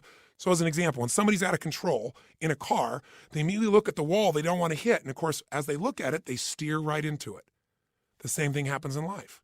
Wherever you focus, that's where you go. Don't focus on what you fear. Focus on what you want and make it real. The more certain you are that what you want can happen, the easier it is for your brain to figure a way. When you say this is important, your brain starts noticing anything that'll get you to what's important. And if you believe it's already happened, you know enough about life that when you have that kind of certainty, your brain will find the way. Now you start focusing on today. What do you want to create today? You think about meetings you're going to have. What do you want to make that happen? Instead of going, oh, I got to go to this meeting. What do I want? Most people think about what they have to do. Think about what you want to do. Who do you want to turn on, excite, make happy? Who do you want to make laugh? What do you want to achieve there? What do you want to accomplish? See, the more you can see it in advance, you got to remember, everything that's in your outside world started in your inside world. Everything in my life, my kids, my businesses, this conversation with you started as something in my head, and now it's real. The same is true for you. You got to create it in your head first the way you want it if you want it to show up in your life the way you want it. Most people create in their head what they don't want, and so, of course, they keep manifesting what they don't want. So even for this day now, focus on what do you want to create out of this day. Think about what's coming up. How do you want it to go? How do you want to feel? How could you respond? And just get yourself juiced about the day. So now what you need to do is incantations. So if you're walking, as you're walking, you can be doing this. You can even be doing it with the same breath you started with, where you can be going, I love my life. I love my life. I love my life. You go, that sounds so positive, thinky tone. But you know what? If you do it over and over again, you're going to be vibrating. I've done incantations my entire life. It's how I've conditioned myself. 25 years ago, when I first started speaking, I was 17 years old. I'd made some changes in my life really quickly, and I started sharing it. And I didn't have speaking skills, but I had a state. You know when you're in state and things just flow? It's just like having a conversation. You don't have to think about it. It comes out of you. But I made myself get in state because I was fearful. So I said, I got to focus on how to serve, not on am I going to do a good job. I need to focus on giving, not on how am I going to do. If you focus on how you're going to do, you're going to get worried. So I created an incantation, and I've done it for 25 years before I go on stage every single time. If anyone's been backstage, they'll see what I do. I make a big change in my body, take an explosive breath, shh, and I do this thing I call a power move that stimulates my body so I'm at the strongest state I can be. Second thing I do is I do my incantation. And what I do is I say this. I say, I now command my subconscious mind to direct me in helping as many people as possible today to better their lives by giving me the strength, the emotion, the persuasion, the humor, the brevity, whatever it takes to show these people and get these people to change their life now. And I do it again and again and again. Now I can do it once today, and I'm there. Because I used to do this literally for 45 minutes driving someplace. I'm driving my old Volkswagen Bug, and I'm supposed to do this speech to share with people how they can do these things. Or I'm supposed to meet this person one-on-one. And I would literally chant this out loud. Now, why do you do it out loud? Because if you go in your head, that doesn't affect you. Speaking engages your physiology. And when you speak with certainty and intensity, it conditions you. So the bottom line is you do this while you walk. So if you're conscious about this, you can do it under your breath, like I said. You can do it in a breathing pattern. You can do something simplistic, like, every day and every way I'm getting stronger and stronger. As you're jogging, as you're walking, every day and every way I'm getting stronger and stronger. Some old phrase from an old book from years ago. Anything will work as long as you say it with intensity. Every day and every way I'm feeling happier and happier. Every day. And you say it again and again. And what you'll actually get is a rhythm. I'll tell you what incantations do in case this sounds stupid to you. Maybe it'll help. Have you ever made the fatal mistake of going to Disneyland and getting on a ride called It's a Small World After All?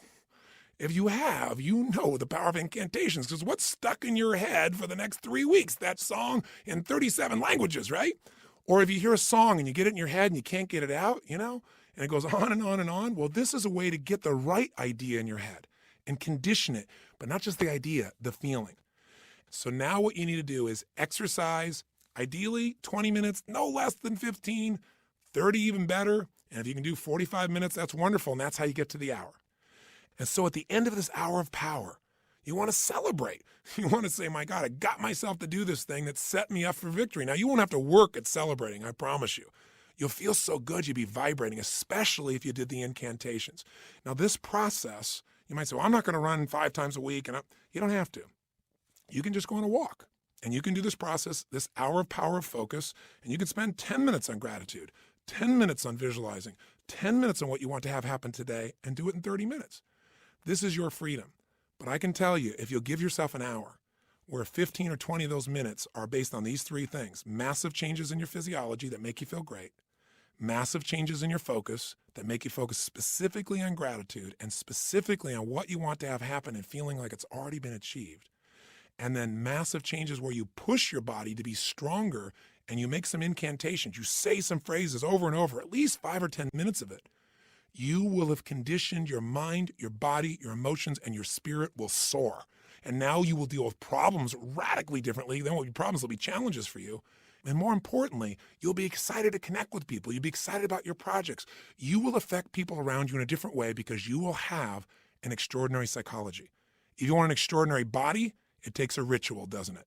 A ritual of diet or a ritual of exercise. If you want an extraordinary emotion and spirit, it takes rituals. One of those that you might want to add to this hour of power is prayer. If you believe in prayer, this is it, and this is a form of it. Maybe the greatest prayer is not asking for things, but saying, thank you. Thank you, Lord. Getting in that place on a daily basis for no less than 15 minutes to fulfillment, and ideally the hour of power. I can promise you, if you did it for 6 months, your life will never be the same. Because all the research shows that if you even exercise for 6 months, you'll exercise for the rest of your life because it becomes physically addictive to you. If you get away from it, you'll feel pulled to do it. All you got to do right now is give it a week or 10 days. Do this with me for 10 days, and I promise you, you're going to get some momentum. I don't know if I'll ever see you again. I don't know if you'll listen to another CD. But my goal was to do everything I could to get you to give yourself what you deserve and to tell you the 3 things that you got to take control of and to remind you of the fundamentals that your life is nothing but your emotions. If you get the right emotions, you'll work out. If you're determined, you'll work out. If you're determined, you can go on a diet, but most people trying to go on a diet and they're not determined. You can change a state that fast, but you got to get the habit. Are you sold? I hope so, because the sale is for you. It's not for me.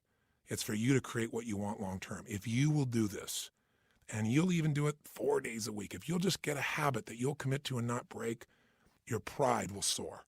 Because when you just discipline yourself a tiny bit, and by the way, this doesn't feel like discipline, it feels like joy when you do it. But if you discipline yourself just a little bit, you get a positive habit you've consciously created, it spills over into all the areas of your life. And if you stay with me on this over these next 7 days, we're going to address each of those areas with the best tools I know of. And by the way, if right now you're listening to these first 2 CDs as just part of the Edge, you don't have the whole Get the Edge program, please give yourself this gift. Get on the phone right now or go on the web, follow through and get the rest of the week so that after you're done with tomorrow, if you have it FedExed, you can keep the momentum going, keep the results happening, and get real specific about what you're going to do with your body. A real plan for that energy, for your relationship, for your career, for your finances. So we continue this, and this doesn't end just with 1 CD. And by the way, if you're going to do that, the number to call, our 800 number is 1-800-898, corny as it sounds, Tony. Tony, which means 8669 if you don't want to bother to remember it that way. 1-800-898-TONY, Tony, 8669. Or if you're calling internationally, the number is 858-535-9900. 858-535-9900. Of course, you can see us on the web at www.tonyrobbins.com. 2 B's, ROBBINS.com. Anyway, not here to give you a commercial, but I don't want you to miss out on the specifics and to keep the momentum going. So please give yourself the gift. If you found value here, take action right now as soon as this audio completes. So let's wrap it up, and let me just thank you for listening, regardless of what you do. Right now, it's time to take some action, and what you want to do is starting tomorrow, or if you're crazy like me, you'll just go for a walk. Tomorrow, I want you to go do this first thing in the morning. I want you to start out your day by doing this hour of power, or this 30 minutes to thrive, or these 15 minutes of fulfillment. Just do it. The hardest part is the first step. The hardest part to get is momentum. The hardest part is get to the gym. So just do it, as they say in the Nike ads, and you'll get what you really want. So my friend, I plead with you. Give yourself this gift each day. I mean, this is really one of the most important decisions of your life. And I hope my crazy, outrageous approach pushed you in the right direction and didn't push you away. I hope somehow I found my way into your heart or your intellect or whatever part of you we've got to reach to push the button that launches your life to the next level, to the level it deserves to be. So this is the beginning of a brand new journey. And I'm really grateful that you've allowed me to be your coach in this first part of the process. I think we can make immense progress. So let's start taking real action. Let's not just talk a good game, you and I. Let's do it.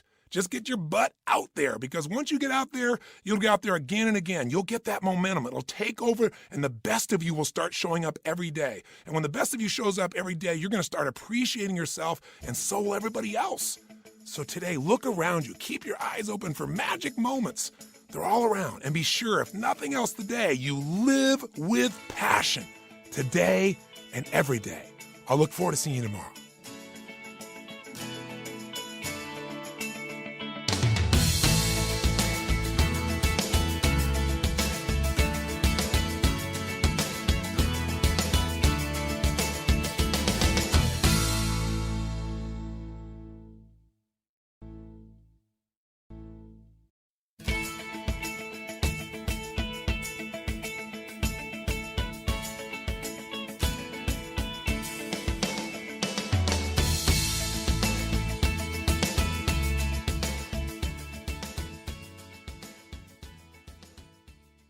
Hi, this is Tony Robbins. Welcome back to session number 2 in The Edge. How do we transform our bodies, our emotions, our finances, our relationships, and our life? First, I want to congratulate you for making it to session number 2, because as you probably know, and blows my mind, most people will invest in a book, a tape, something can change their life, and the minute they get it, they feel comfortable. The minute they get it, they feel no more drive to create a change. And so they look at the package and they feel good and they put it on the shelf. Very few people will ever read past the first chapter in a book, for example. I remember reading years ago that less than 10% of the people who buy a book read past the first chapter. Well, the first session in an audio program is the equivalent of the first chapter. So if you're here, I know you're one of the few who do versus the many who talk, and I want to welcome you back. Here's our focus in this session. There are patterns of success and there are patterns of failure. What I mean by that is that success leaves clues. People who succeed are not lucky. People that are physically fit and vital and healthy and energetic are not just born with that. They have a pattern of things they think about and they do. So in our first session, we wanted to get you to establish a pattern, an ultimate pattern that would give you time with yourself so that you would focus on the things that matter most and not get sucked into the hypnosis of the culture that says just go, go, go, go, go, and maybe one day wake up someday and you'll be happy. You know, someday when I have more money, someday when my kids grow up, someday when my kids finally get out of school, someday when I find that person, someday when I get that raise. But of course, the road to someday leads to a town called nowhere. It never shows up. So what I really want to do with you today is I want to have a session with you that I call a results workshop. This is not just listen passively and kind of understand stuff. Well, you can do that in the beginning. But I'm going to take you through 7 steps that will help you to absolutely take yourself from having an idea to actually making it work, from having a complaint to having the results you deserve. And it's really simple and we'll make it fun. But first, before we do that, one of the things we got to look at is what prevents you from following through? What's preventing you from taking action? And let's relate this both to what we talked about yesterday and creating this beautiful hour of power, this commitment to yourself, this connection with yourself.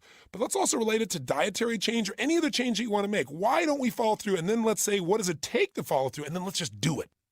Well, the first thing to realize is the difference in people's lives is the difference in their standards. Now, I know that sounds pretty darn basic, but when I say to people, what does it take to change your life? The first thing I always say is raise your standards. Now, what do you mean raise your standards? How basic can you get? What I mean is you got to turn your shoulds into musts. Everybody's got a list of shoulds. I should do this. I should follow through. I should go on a diet. I should do my hour of power. I should spend more time with my kids. I should make more cold calls in my business. But they don't actually do anything. What you got to do is make it a must. When something is a must, you follow through. But most of us don't because we think, it's too big a task, or it's overwhelming, or we just flat don't really believe that we're going to get the result. Very often what we do is we focus on the process we have to go through instead of the outcome. I mean, most people that own their own business, if I ask them today, if you knew all you had to go through to make this business succeed, would you have even started? And most of them laugh and say, I don't know that I would. See, people that succeed, they focus on how they're going to feel at the end of the process. People that never start look at what they got to go through. If there's something you keep talking about doing and you're not following through, I promise you, as you go through these 7 steps, you're going to find out not only why you're not doing it, but what you need to do to change it, and you can do it today. So stay with me, okay? And this may seem unreasonable to take time for yourself each day. It's an unreasonable amount of time, an hour for yourself. I think that's ridiculous, and I know you probably do too, or you wouldn't be listening to this. But a lot of people think that way. And you know what? Unreasonable people rule the world.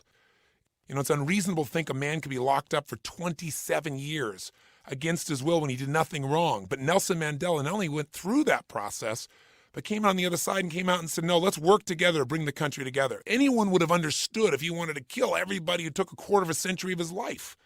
But he's an unreasonable man. That's why we respected him. To think some nun who had no money and no background and no political contacts could literally help people that were dying in more than 100 nations around the world. And that when she actually passed away, virtually every major leader in the world would come to her funeral would seem ridiculous. But Mother Teresa was an unreasonable woman, an unreasonable amount of love for people that no one else would love. Get unreasonable and everything's possible. If you get reasonable, you're going to have to lower your standards and drop down to what everybody else expects. And if you get your expectations down to the same level as the average person, you're going to have an average life. Nobody listening to a program like this, certainly not you and I, would ever settle for that. So if I'm intense, know it's because the more you demand of yourself, the more you're going to get out of this program.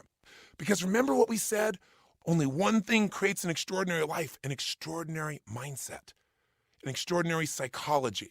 Remember the 3 things you got to have to feel great or to feel bad? If you're going to feel great or bad, you got to change the way you use your body. So even as you're listening to me here, maybe sit up in your chair, or if you're walking, breathe and feel strong.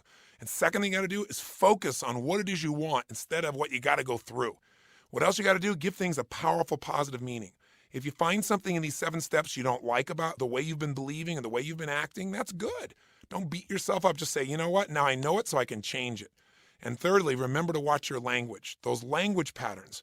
When you say, oh, do I have to do this? No, you get to do it. This is your gift to yourself. So let's answer that first question. Here we spent the first CD talking to you about giving yourself time for yourself, a time to enjoy, a time to lock in what you want, a time for gratitude, a time to really program yourself for the kinds of successes you deserve. So why wouldn't people take that time out? Well, one reason is that people see the exercises involved and people have an interesting association to exercise. That's why I say just start by moving, right? But what happens is we're not in practice as a culture. We're not conditioned to discipline our focus, to discipline our bodies, to move ourselves. In fact, the word discipline for most people has a negative connotation, doesn't it? But the truth is anyone who's done it for a while loves that word because it gives you pride. It gives you excitement. You love the feeling of knowing that discipline just means you are in charge, that when you say something to yourself, you do it, that your word means something. That has power, and most people don't have it. That's why they fear discipline. They think discipline means a lack of freedom, when discipline equals freedom. Discipline is, man, I don't even have to think about it. I decide and I do. That has power. But why don't most people do it? They don't have practice at it. They've not conditioned themselves to do it. They just have no experience in it. And then they don't get there for the following reasons. First, number one reason, they rationalize. Now, we all rationalize at times, don't we? What's rationalization? It's when you tell yourself a story, when you come up with a reason why it's okay not to do something. You don't say it's okay. You just go, well, it's, I know it's important, but, or, I'm really committed to it, but. Whenever you hear somebody say but, they usually have a big one. Because what happens is they haven't followed through. They're coming up with excuses about why not to do something, and so they don't do it. So they sit around, they never get the result they want. See, the people say, what are some of the rationalizations? What are some of the stories? Because I always tell people, and I said this to you in the first session, I hope you heard it. The only thing keeping you from what it is you really want is the story you have about why you can't have it. So what's that story? Well, some people say, well, I don't have the time. Listen, this is the only thing that is equal in all of humanity. We do not have equal opportunity. We do not have equal strength or intelligence or background or education or love. The only thing that's equal is the amount of hours we have. And so the truth of the matter is you have all the time there is. Whatever you make a must, you will make happen. If it's a should, it'll happen only if it comes together. So it's not you don't have time. Because who creates your schedule? So, well, I'm responsible to everybody. Then take an hour less of sleep and give this to yourself. I guarantee you're going to get further by this hour of focus and movement than you're ever going to do by sleeping. And most people sleep way too much anyway. They're sleeping their life away. But here's the real question. Not what do other people do, what do you do? Honestly, how do you rationalize? And I know you probably don't call it that. None of us do, but we do it. How do you rationalize not doing things? What's the most common rationalizations? In fact, in a moment, I want you to turn the CD off because I bet there's a pattern. Remember we said there are patterns to success and patterns to failure? I'd like you to stop for a second. I want you to write down what are the most common reasons why you don't do things. What are the stories you say? Because you're going to discover you use the same story about exercise you use for other things you don't do. And I want you to take a moment and be honest with yourself because the antidote to rationalization is self-honesty. And there's immense power in that. Do you agree with me on this? So if you're just in your car and you can't write, pull over. You can write. Grab a pen. Right? Get real. This is your life. It'll only take you a minute. Pull over. Or at least do it in your head. Turn the CD off right now and write down at least 5 rationalizations you use not to follow through. Go. Well, welcome back from your rationalization exercise. Now, what did you learn? Well, I'll tell you what, when I did this, I learned that I was one lying sack of something. I was just telling myself story after story. Did you find that out too? Were you honest with yourself? Seriously? Here are the common things people say. The first thing is the one we've already covered. People say, I just don't have time. You'll hear all kinds of patterns around time, by the way. They'll say, I don't have time. That's the most common one. But then other people say things like, well, I can do it tomorrow. They just manipulate time. It's the ultimate mañana syndrome. and mañana never comes. So this is one of the biggest rationalizations, and what this becomes, understanding how to change becomes understanding the power of now. See, when you begin to understand the power of now, it's amazing what occurs. Now is what you can do in a moment. The reason people don't start things very often, why they feel they have to rationalize, is they think doing the project is going to be too difficult. It's going to cost them something, time, energy, money, resources, and they want something else. They want immediate comfort. They want to feel good in this moment. They say, well, I'm too tired, or it'll take too long, or it's too far. There's all kinds of these twos that hang out with people. And the pattern of it's too something is really that the person has made what they need to do too big in their head. So one of the things you got to do is understand the power of now and understand the power of chunking, which simply means instead of rationalizing, say, okay, I'm going to do one thing right now. Let me just make one phone call on this. Let me write one paragraph. Let me go out and just walk for 10 minutes. Because see, I used to say, I don't have the hour. So I said, you know what? I've got 10 minutes. Or I've got 20. There's no excuse not to work out for 15 minutes. I can walk for 5, be grateful, and run for 15, and I'll get a good sweat up, but I can be back in 20 minutes and rock and roll. There's no excuse for that. And you know what's happened? I've never gone out and worked out for 20 minutes. Because once you get out there and you start getting into state, you get momentum, don't you? Or I say, okay, I'm just going to make one phone call. Well, I make one, and just getting out of the chair and making that phone call, now I'm in the chair. Well, now I make 3 phone calls, and pretty soon I make 10. Then I get in a conversation. Then I get stimulated. Then I'm in state. Right? This is the kind of thing that happens. It also happens on the negative side. You go, well, I'll just take a minute to rest here. Oh, no. Because once that butt is in the chair, right? Once something gets in motion, it tends to stay in motion. Once something stops, it tends to stay there because you get in state. So most people are avoiding the very thing that would free them. They're avoiding the very thing that would free them also from the feelings that they have this huge project to deal with. Just do it. And in the context of your hour of power, there's no excuse. You should wake up and move. Throw on your clothes and go. Throw on your tension and go. Don't even take time to think. Make it a habit that when you roll out of bed, into your shoes. You roll out of bed, into your gear. If you'll do that, you'll have momentum. You won't have time to rationalize. You'll be busy rationalizing while you're walking, and by that time, it'll be too late. Okay? So setting up systems is a great way. But the first step is identifying, what you're doing a good job of here.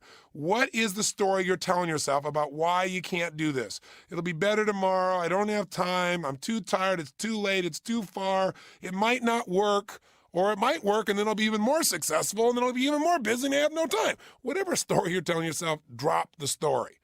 Because what I've learned is that most people lie to themselves, and that those lies are sucking the juice out of your life.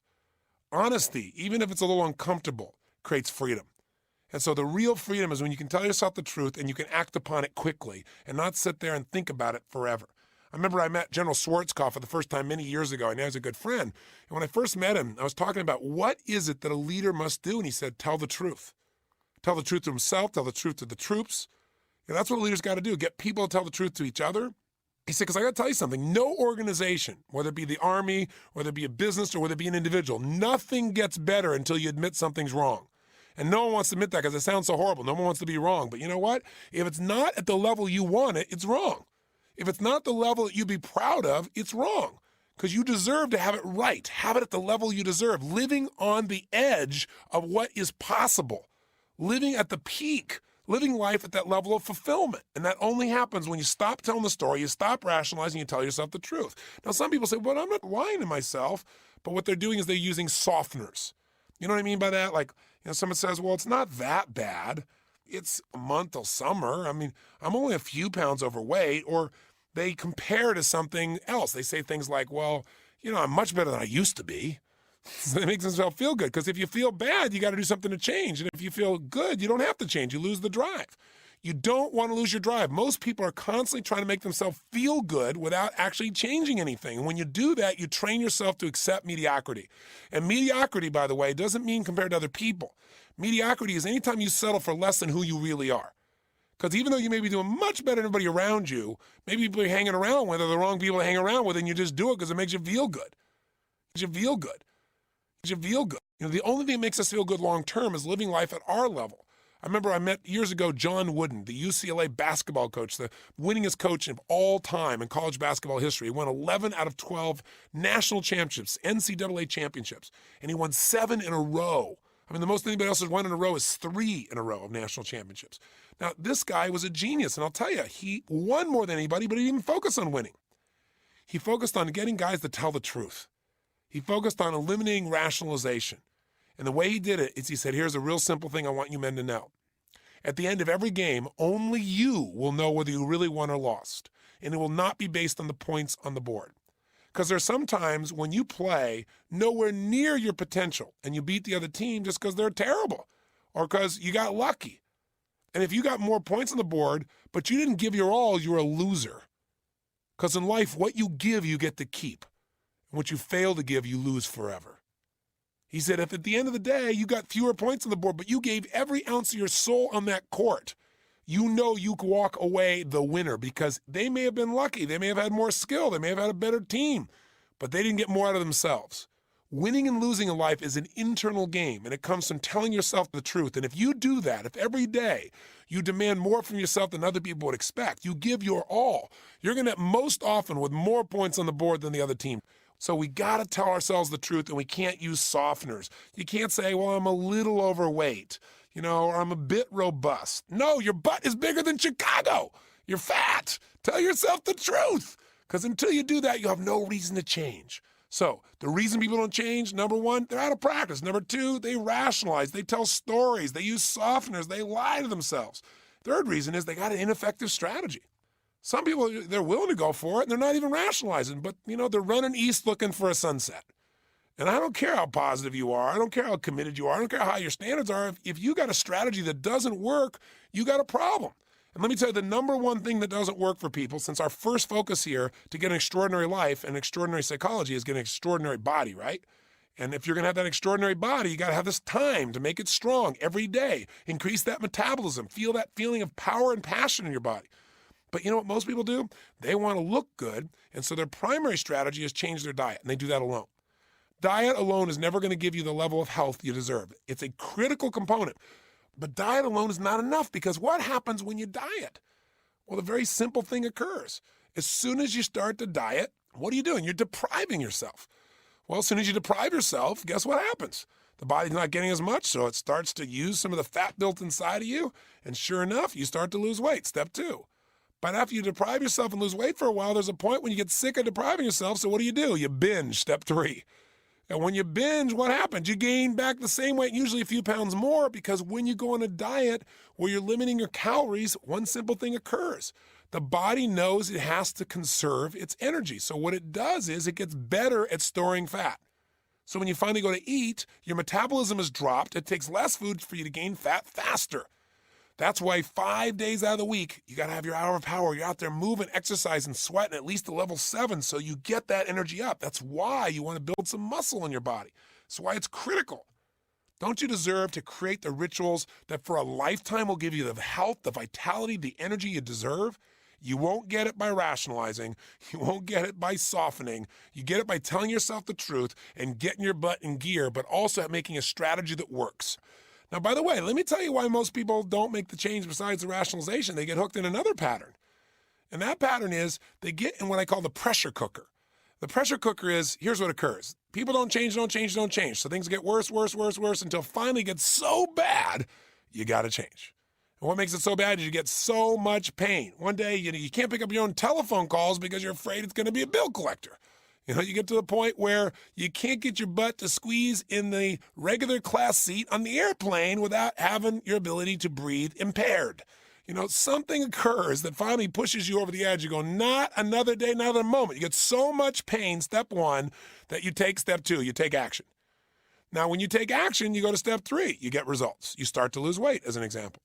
When you start to lose weight, step 4 happens. The pain reduces. When the pain reduces, step 5 happens. You lose your drive. When you lose your drive, step 6 happens. You stop taking action at the same level. And when you stop taking action at the same level, the final step occurs, step 7, you go right back to where you started from. This is the pressure cooker. And then people do it again and again and again. The way to avoid the pressure cooker is to walk yourself through the 7 steps of conscious change.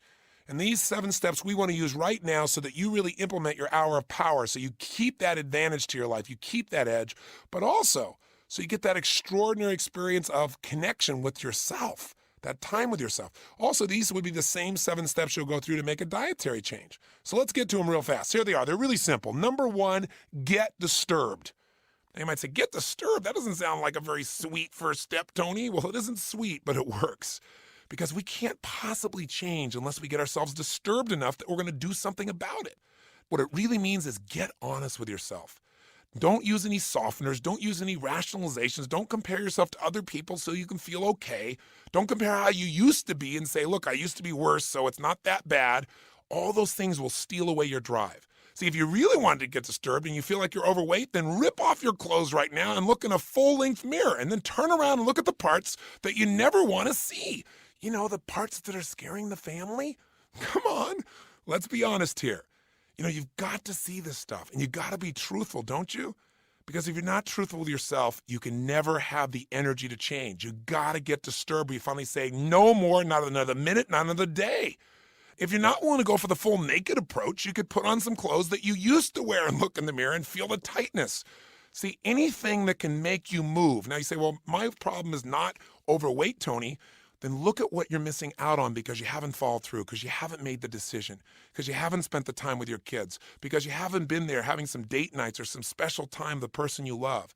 Get associated to the problem before it gets out of control. Make it worse than it even is if you need to get disturbed, because you need to get yourself to take action, don't you? You wouldn't have thought of something you wanted to change unless there was something about it that wasn't good enough. And the challenge is just getting yourself to get something visceral, something that'll move you. But if you're not disturbed, you're not going to change. It's that simple. And most of us, when we get disturbed, what do we do immediately? We immediately placate ourselves. We immediately try and get rid of the pain. Pain is your friend if you don't just live there, if you use it for drive.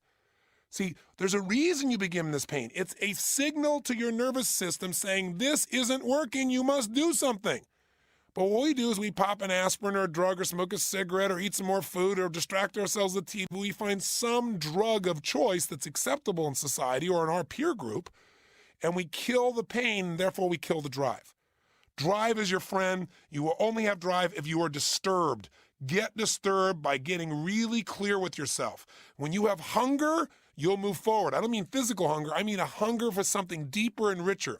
Hunger only happens by getting disturbed. Now, here's another way to get disturbed, not just look at how bad it is. Get around where it's better. Get around people who are playing life at a higher level, where they are really physically fit. They're strong. They're energetic. They're passionate. They're fun. They got a great relationship. Because seeing that will also disturb you, because you won't be able to separate the fact that your life is not like that. You can try to rationalize all you want, but the more you're around people who are playing life at the highest level, the more disturbed you'll get. You'll either run back to your friends so you can feel good about your life compared to them, or you'll join a new peer group. You want to be good at tennis? You got to play somebody better than you are, which is disturbing. And it creates drive. It makes you have to get better. Play somebody who's worse than you are. There's nothing disturbing about that. It's boring. It's not disturbing.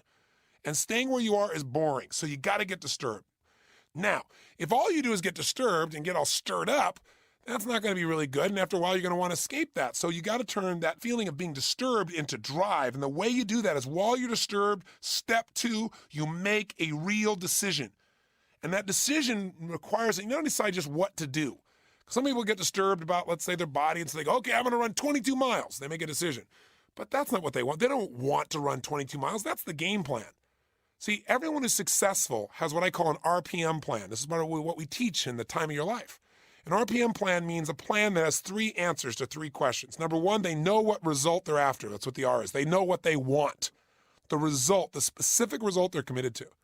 I've never met a successful person who doesn't know what they want, because your chances of suddenly bumping into what you want without knowing what it is are slim and none. Number 2, they know their purpose, which means they know why they want it. If you want something, I want $1 million. I want, 12% body fat. I want, this great relationship. Well, that's wonderful, but that's a should. What makes it a must is when you have enough reasons to make it happen no matter what. Enough purpose behind it. Purpose has power. You can't just know what it is you want. You don't know why you want it, the purpose for it. And the M is you need a massive action plan.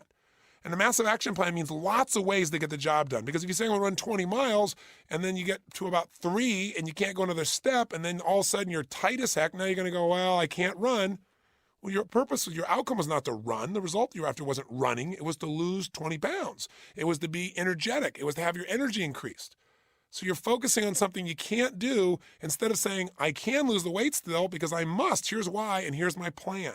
Okay, I'll swim. The running didn't work, I'll swim. I'll walk, I'll do this. There are a million ways. You need a massive action plan. So get disturbed and then make a decision about what you want and why you want it. What's your ultimate vision? What's your ultimate purpose? So let's try this with you right now. Let's get honest. Let's take a moment right now. What is it in your life that is not good enough, and if you're honest, is really disgusting? You go, Tony, what's disgusting in my life? Thank you very much. Nothing. My life is perfect. Bull. Nobody's life is perfect if they're healthy. I mean, think about it. Anybody who's honest has a gap in their life between where they are and where they want to be in some area. If your body's perfect, then you don't have enough time. If your time is perfect, then you don't know your children. If your children are perfect, then your finances are screwed up. Come on, it's part of being human. So honest people can look at the gap, and because they can look at it, they can close the gap between where they are and where they want to be quickly. But you know what? As soon as you close it, you'll just create another one because you'll raise your standards. That's what life's about, right? So let's get honest. Right now, what's disturbing? I want you to turn this disc off, and I want you to do two things. I want you to write down, number one, what, if you're honest, are you unhappy about? In your career, in your business, in yourself, in your rationalizations? Is it a habit of eating? Is it emotion? Is it not taking time for yourself? What's something that's disturbing? And then step number two, what do you want? Don't just stay disturbed. You're right, that won't feel good. Get disturbed so you have the energy to make change a must and not a should. Write it down. What is it you're really tired of, you're sick of, you're going to change now? And then step two, make a decision. Write down what you really want now. What are you going to do instead?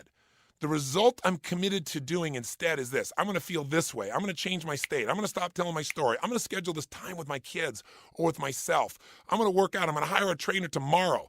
Make a decision. That's where all the power is. Don't just say something like, I want to make more money. Fine, here's $1. Get out of here.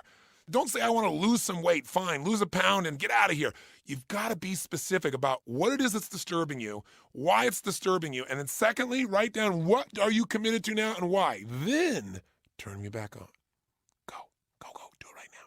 Don't you keep listening to me. Turn this off. I don't care if you're in the car. You can still do this. Come on, turn it off. This is about taking action. You don't get the edge by talking and listen. You get the edge by doing. Let's do it. Come back to me when you're done. Bye.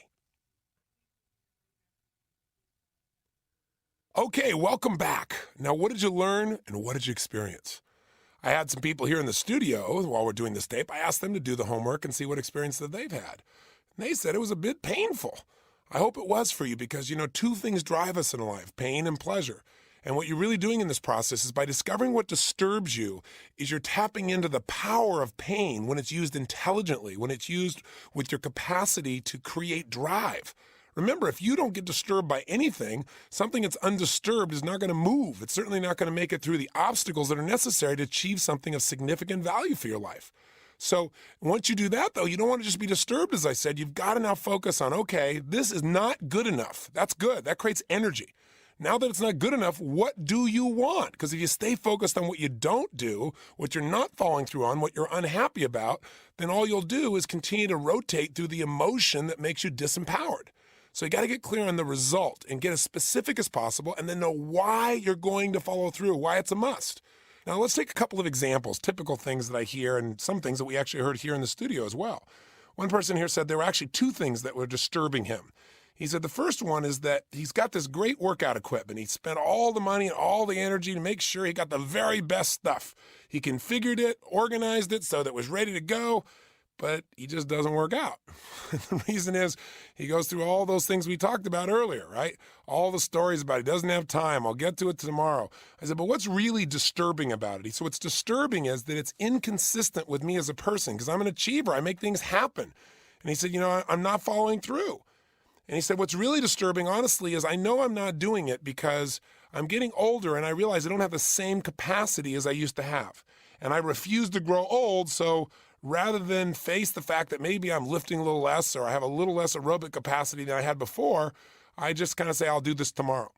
Now, the truth of the matter is, to educate him or anybody else, they've been doing research over the last 10 years at several universities here in the United States where they're taking people who are in their mid-60s, people who have never worked out in their life, and training to lift weights as an example. And they're developing within these men and women in their 60s the same level of muscular strength as men and women in their 20s and 30s. So it may not be that you're getting old as much as you've gotten older, you've made less of a priority to use these muscles in a way that puts a significant demand on them. It's like osteoporosis. Research now, all the doctors now see that if you don't make demands on your bones, they get weaker, they don't get stronger. But the point of the matter is that's what was bothering him. And he said that what he really decided is he really is committed to working out on a consistent basis. And of course, he could make that more specific, 3 times a week, 2 times a week, because if he makes it general, he still won't achieve it. You won't have a way to measure whether you're making it or not. And then he said the why for him is he really, truly wants that sense of passion, that energy, that sense of vitality back in his life, and the sense that he's able to conquer things. Now, he said another thing that disturbed him, he was on a roll. He went for 2. He said the other thing was that he's been a songwriter for years, and he said 20 years ago, Johnny Mercer, the guy that wrote Moon River and some of those classic songs, is the person who told him, you write for the wastebasket. This is what made him successful. That instead of writing and trying to be perfect, which no one can be, and that keeps you from actually writing, you write just for the sake of writing, getting it out and knowing that whatever you get out, you're not going to judge it. It's designed for the wastebasket. And what that does, it gets momentum going. And then pretty soon you start to actually get results. So when he heard that, he said he acted upon it, but he did it for 6 weeks. It was the best songwriting of his career, and for 20 years, he's been trying to get back to that. He said, it's disturbing to think something so simple I've not followed through on. And I said, well, what do you want? He says, I want to make sure, and again, he said, I want to write more songs, but he wasn't specific. So the reason I'm bringing this up is, as you're looking at what you wrote down, remember, the reason we say not only what do you want, but we call it an RPM plan, is what is the specific result, the measurable result? How many times a week? How many pages? Something that you can actually measure. Otherwise, it's a vague dream that you won't follow through on. By the way, he said, throughout the day, he said, I have this vague feeling that like songs are ready to be born, but he said, I don't pick up the pen and paper. And he said, and I never even get pregnant. So this is a process. And I said, why do you want this? He said, because I am a songwriter. That's my purpose. That's what I'm about as a human being. And not to do this is not to be fully alive. So what have we got within this man? Well, we've got 2 areas of his life that he's disturbed about. And he said it was painful to do this, but that's good. Because even though he said it's painful, it's interesting, his energy increased as he talked about it. And you can see as I'm talking right now, I can see him through the glass. He's kind of nodding his head. And, you can see him. He's like getting more committed. Because commitment comes because there's something sizable on the line. Both pain if you don't follow through and pleasure if you do. Now, we got to refine it. He's got an R and a P to his RPM plan. He knows the result. He knows the why. That'll give him drive. Now he's got to come up with a map. What's the massive action plan? What are the little and big things he can do immediately to get results? Because that's the 3rd step we're going to go through in these 7 steps to get yourself to create lasting change, lasting improvement. Whether it's getting you to do your hour of power or make a dietary change, you're going to have to get disturbed with what you're doing, and you're not going to change your diet. You're going to have to get yourself to make a decision about what you really want specifically and why you want it. So once you decide, the why will get you to follow through.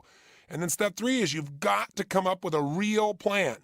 And that's what an RPM plan is. A very specific result, a very specific purpose that moves you. It doesn't matter how it sounds. Does it move you to action? Does it give you enough reasons, both positive and negative, to move? And you got a map, a plan to make that occur. But before you do your map, let's look at some other examples. Another person here in the studio is a gentleman that owns the studio. And he's a very successful man. And he said what's really disturbing to him is that he doesn't have enough time in his life. He said, I'm so busy working all the time because in my business, it's money and time are connected together. You either have a lot of time and no money or a lot of money and no time. And I think a lot of people can relate to this. And he said, so he realized this a long time ago, and he came up with a solution, which was to create some products so that he could make money while he slept. He said he's got 4 of those products that are 95% done. He said it would be so easy to just get them done and get them on the web. But he hasn't done it, and that disturbs him. I said, what really disturbs you about not having time? Because I want to find a deeper level of pain, something that'll move him. And he said, really, that my kids are growing up and that I'm so busy, I'm not really there to experience and enjoy them. And you could hear his whole tone change. I go, Robbins, why are you making him feel this kind of pain? What are you trying to depress him or something? No, we're trying to get to what's real. We're so busy covering up the things we're unhappy about or stuffing them down with food or alcohol or television set or more work that we never get to what matters to us. See, the only way you get real lasting change is to get down to what really matters to you personally. And that's okay if it's painful. You're not going to live there. You're just going to go there to find what's real. Does that make sense? I hope it does for you, because it's that self-honesty that makes all change possible. So I said, okay, great. What do you want? He said, well, I want to complete these 4 products. I said, okay, great. So now he's got a specific result. Now he's got to decide by when, right? Because he got to be a specific result. A specific result is what and by when. Otherwise, there's no way to measure it. And you can't manage something you can't measure, right? If it's too general, there's no way to get it. So he said, okay, I'm going to get these done by X time. And I said, why is it so important to you? He said, why? Because the status quo is driving me crazy. I said, well, there's a positive reason. And he said, but also because it'll be fun. It'll be fulfilling to get it done, and it'll give me my time. And what's great about what he gave is he gave reasons that are painful and pleasurable. Listen, we're all creatures that need to avoid pain, and we desire pleasure. Using those is being intelligent. Running around and pretending like there's nothing wrong or you're totally fulfilled and happy when you're not, it's called lying to yourself, deceiving yourself, and it eventually will bite you. It may look good for a while on the surface, but it will not fulfill you. Does that make sense? I've said this a couple times, haven't I? But that's because I want you to get it. I want you to think about it. I want you to hear me rant. I want you to own it if it makes sense to you. And if it doesn't, then throw it out. But I think if you look at it from your own life experience, you'll find this is true. And you'll find this is true. And you'll find this is. So let's go to step number 3. Step number 3 is you got to create a real plan. Now, we've already begun that because an RPM plan, and by the way, we call it RPM because RPM stands for the Rapid Planning Method. This is what I teach in the time of your life, and we teach it in companies, and we show people how to immediately, bam, produce a quick plan that people really follow through on. Because most people, when they do a plan, they think the job's over. But the truth is, when you got a plan, the job's begun. And the only way you're going to follow through is if you have absolute clarity of what you're after. Because along the way, a lot of actions you take aren't going to work.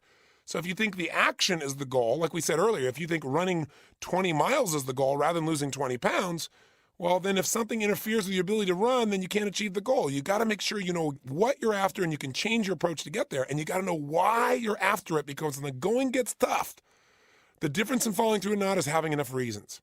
Reasons come first, answers come second. If you get a big enough why to do something, big enough reasons, you can figure out how to do it.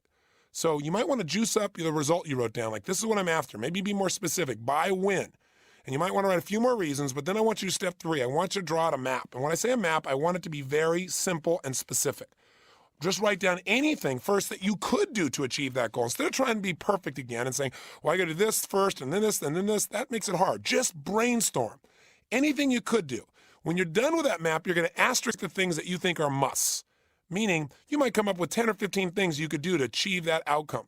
It's 10 or 15 steps. You might need to do them all, but I want you to asterisk the 2, 3, 4, 5 of them that you must do and that you can do, that are within your control, that would absolutely get you the result you're after. So you can have that sense of certainty that this is really going to happen. So I want you to do that right now. You can refine your result, put a deadline on it, add a few reasons, so you got a good strong purpose, and then do the M in RPM, the massive action plan. What specific actions are you going to take immediately to get this done? And by the way, I'll give you a clue. Write down little things you can do immediately. Because one of the beliefs I have is never, ever leave the sight of setting a goal without doing something towards its achievement. This is how you get momentum. If you get all excited and you start to create this plan and you don't actually do something immediately, you'll get back caught up. You'll get distracted by your other work commitments, or someone else have a demand from you, or something at home will get you. You get caught up in the normal grind. So I never leave the sight of setting a goal without doing something towards its attainment. Send an email, make a phone call, book a meeting, go get a book. Right? Do something specific that moves you towards this immediately. So you want to write some things you can do immediately, and write some little things and some big things. One of the ways to get a really great plan is do something that really commits you in that action. So maybe if you're overweight again, using that same example, maybe what you do is you go in the kitchen and you rip out everything in that kitchen, everything in the refrigerator that you know doesn't belong there. It's not good for you. And then you carry it under your arms delicately and you head for the bathroom. You bring a CD player or an audio tape, and you lift up that porcelain goddess, and you play the music in the background as you dump the stuff down the toilet, and you flush it away forever. Maybe the music you play is, "We are the champions of the world." I don't know what you do. Do something crazy. Committed act. Do something that commits yourself. Write down your massive action plan and make it very specific things you're going to do. Maybe instead of saying, well, I'll do some research on the internet maybe this week, say on Thursday, I'm going to do 1 hour of research on the internet. I'm going to compare 3 companies to look at to decide where to invest. Or you know what? I'm going to do exercise for 25 minutes, 5 times a week. Be as specific as possible. I don't know what the specific thing is for you, but do it. And if you can get yourself to not only write something down, but today, go do something that commits you, you're going to get momentum. You're going to find yourself saying, this is easy. And everybody around you, including yourself, is going to know you mean it. So when we say we're going to do something and then we don't do anything, it tells your brain you don't mean it. So let's start right now by coming up with that plan, okay? Write down your massive action plan, and you can come up with all kinds of things. You can always shorten it later. Come up with a brainstorm, a whole list of things that you can shorten if you want to, all the possibilities. So you got a lot of choices, okay? All right, go, do it right now. Pause the CD and let's do it. Okay, I'm assuming that you're now back with me because you've completed your map. In fact, you've got an RPM plan. By the way, what does RPM stand for besides Rapid Planning Method? Well, it's a results-focused, purpose-driven, massive action plan. I mean, that's how you get life results. You don't get it by thinking about it or talking about it or rationalizing it. You get it by getting incredibly focused on the result. You get in the sense of drive from your purpose, and you create a map, a massive action plan that'll get you going to get the result, and to make that result a reality. Now, this RPM, but also as a metaphor, obviously, it's like in a car. When you increase the RPMs, you increase the energy, the power to actually produce results. That's what this does as well. So I'll give you a couple examples, and let's see how these relate to yours, if there's anything you can learn from these. One of the people here earlier who said that they really want to do these songs but haven't done them in 20 years at the same level anyway, said it's actually very simple. They decided they're going to make sure that they're working on songs every single week, and the action plan is, number one, within this next week, he's going to put a clipboard by his bed. Step two, when he opens his eyes every single day, 5 days a week, he's going to spend the first 30 minutes just writing as if he's going to write stuff that's going to go in the trash. So there's no limitation. He's totally in the creative flow, because once you get in that flow, more comes through you. Now, by the way, does this sound almost like a part of his hour of power? You bet. He's starting out with the first half hour for himself, for his greatest passion. By the way, how do you think that'll affect the rest of his day, no matter what else he does? So he said then the next thing he's going to do is on the weekends, he's going to commit 1 hour to review those notes and edit them and actually put them into something that's real. See if he can take from these great ideas and actually produce something of real value. Now, if he does that every single week, his chances of his songwriting exploding are absolutely, I can't say guaranteed, nothing in life is guaranteed, but the opportunity for that to happen, it's going to occur. You know why? He's no longer talking about it. He's no longer just envisioning it. He's begun to plan it, which makes it possible. It's not possible when you're just talking about it. And now he's scheduling it so it's real. That's going to get him the results he wants. And by the way, he has the same thing for his workout schedule. He's got his outcome of what he wants to do. He's going to work out 3 times a week, aerobically, twice anaerobically. He's got the days, and most importantly, he's got starting with today as his first action item, and he's got the time during the day. And he gave himself a little bit of flex factor between 1 and 3, because he knows his schedule flexes. So he's not setting himself up for failure, which we're going to talk about later on. He's setting himself up to win. Another person here, the person who owns the studio, said that he's actually decided his result is he's locked in to complete his first product online by March 1st. What's great about that? It's very specific, and it's got a deadline. So I said, how are you going to do it? He said, simple. I have 50 email responses I should have sent out a long time ago from people that already want this kind of product, and I'm going to send it out this week. Number 2, I'm going to send out 100 new emails to potential clients. Number 3, I'm going to take out some banner ads with at least 2 different publications. And then on March 5th, he'll have his second product online, and on April 1st, his third. So he's very specific. And by the way, is this something achievable now? See, it's really hard, even when you get yourself motivated, then unless you got something very specific to focus on, and you know the reasons, you know exactly what to do, you won't do it because you'll get caught up. That's why having this RPM planning process, this rapid planning method, is so valuable. In the beginning, you're kind of weak at it, but after you do it for a while, you'll get really specific, you'll come up with great purposes, and you'll come up with great plans. It's like anything. It's a little muscle. Use it a little bit, it's going to grow. Another person here described the fact that they were unhappy. What disturbed them, we didn't talk about their example earlier, was being overweight and not being able to change it. They'd lost weight like 15 pounds a year ago. They gained it all back, and they've not been able to get rid of it. And so this person said, now the result is really clear. I'm going to produce this result. I'm going to lose these 15 pounds. And most importantly, because I deserve to. I deserve it, the energy, the feeling, the sexiness, et cetera, et cetera, et cetera. They described all things that disturbed them to get the energy. But then this person focused on the result, specifically by when, and he had a powerful purpose. But what's interesting was what they learned when they did their action plan. This person said, you know what, they realized what was missing is in the past when they lost weight, they had a buddy. They had someone to share the experience with. And she became totally certain, as she wrote down who her buddy would be, that she could then do this. The second step was to pull out that darn Stairmaster and actually plug it in, a unique concept. But what does that do again? Convenience, clarity. So many things we don't do just because they're not convenient, because they're not immediate. What's immediate gets our attention.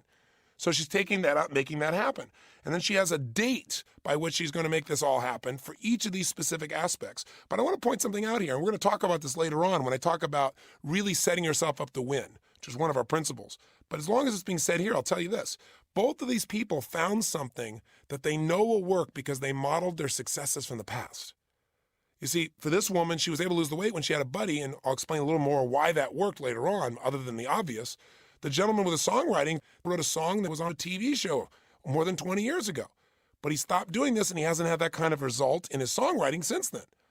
So what you've really got to be able to look at is there are times in your life in which you've already succeeded.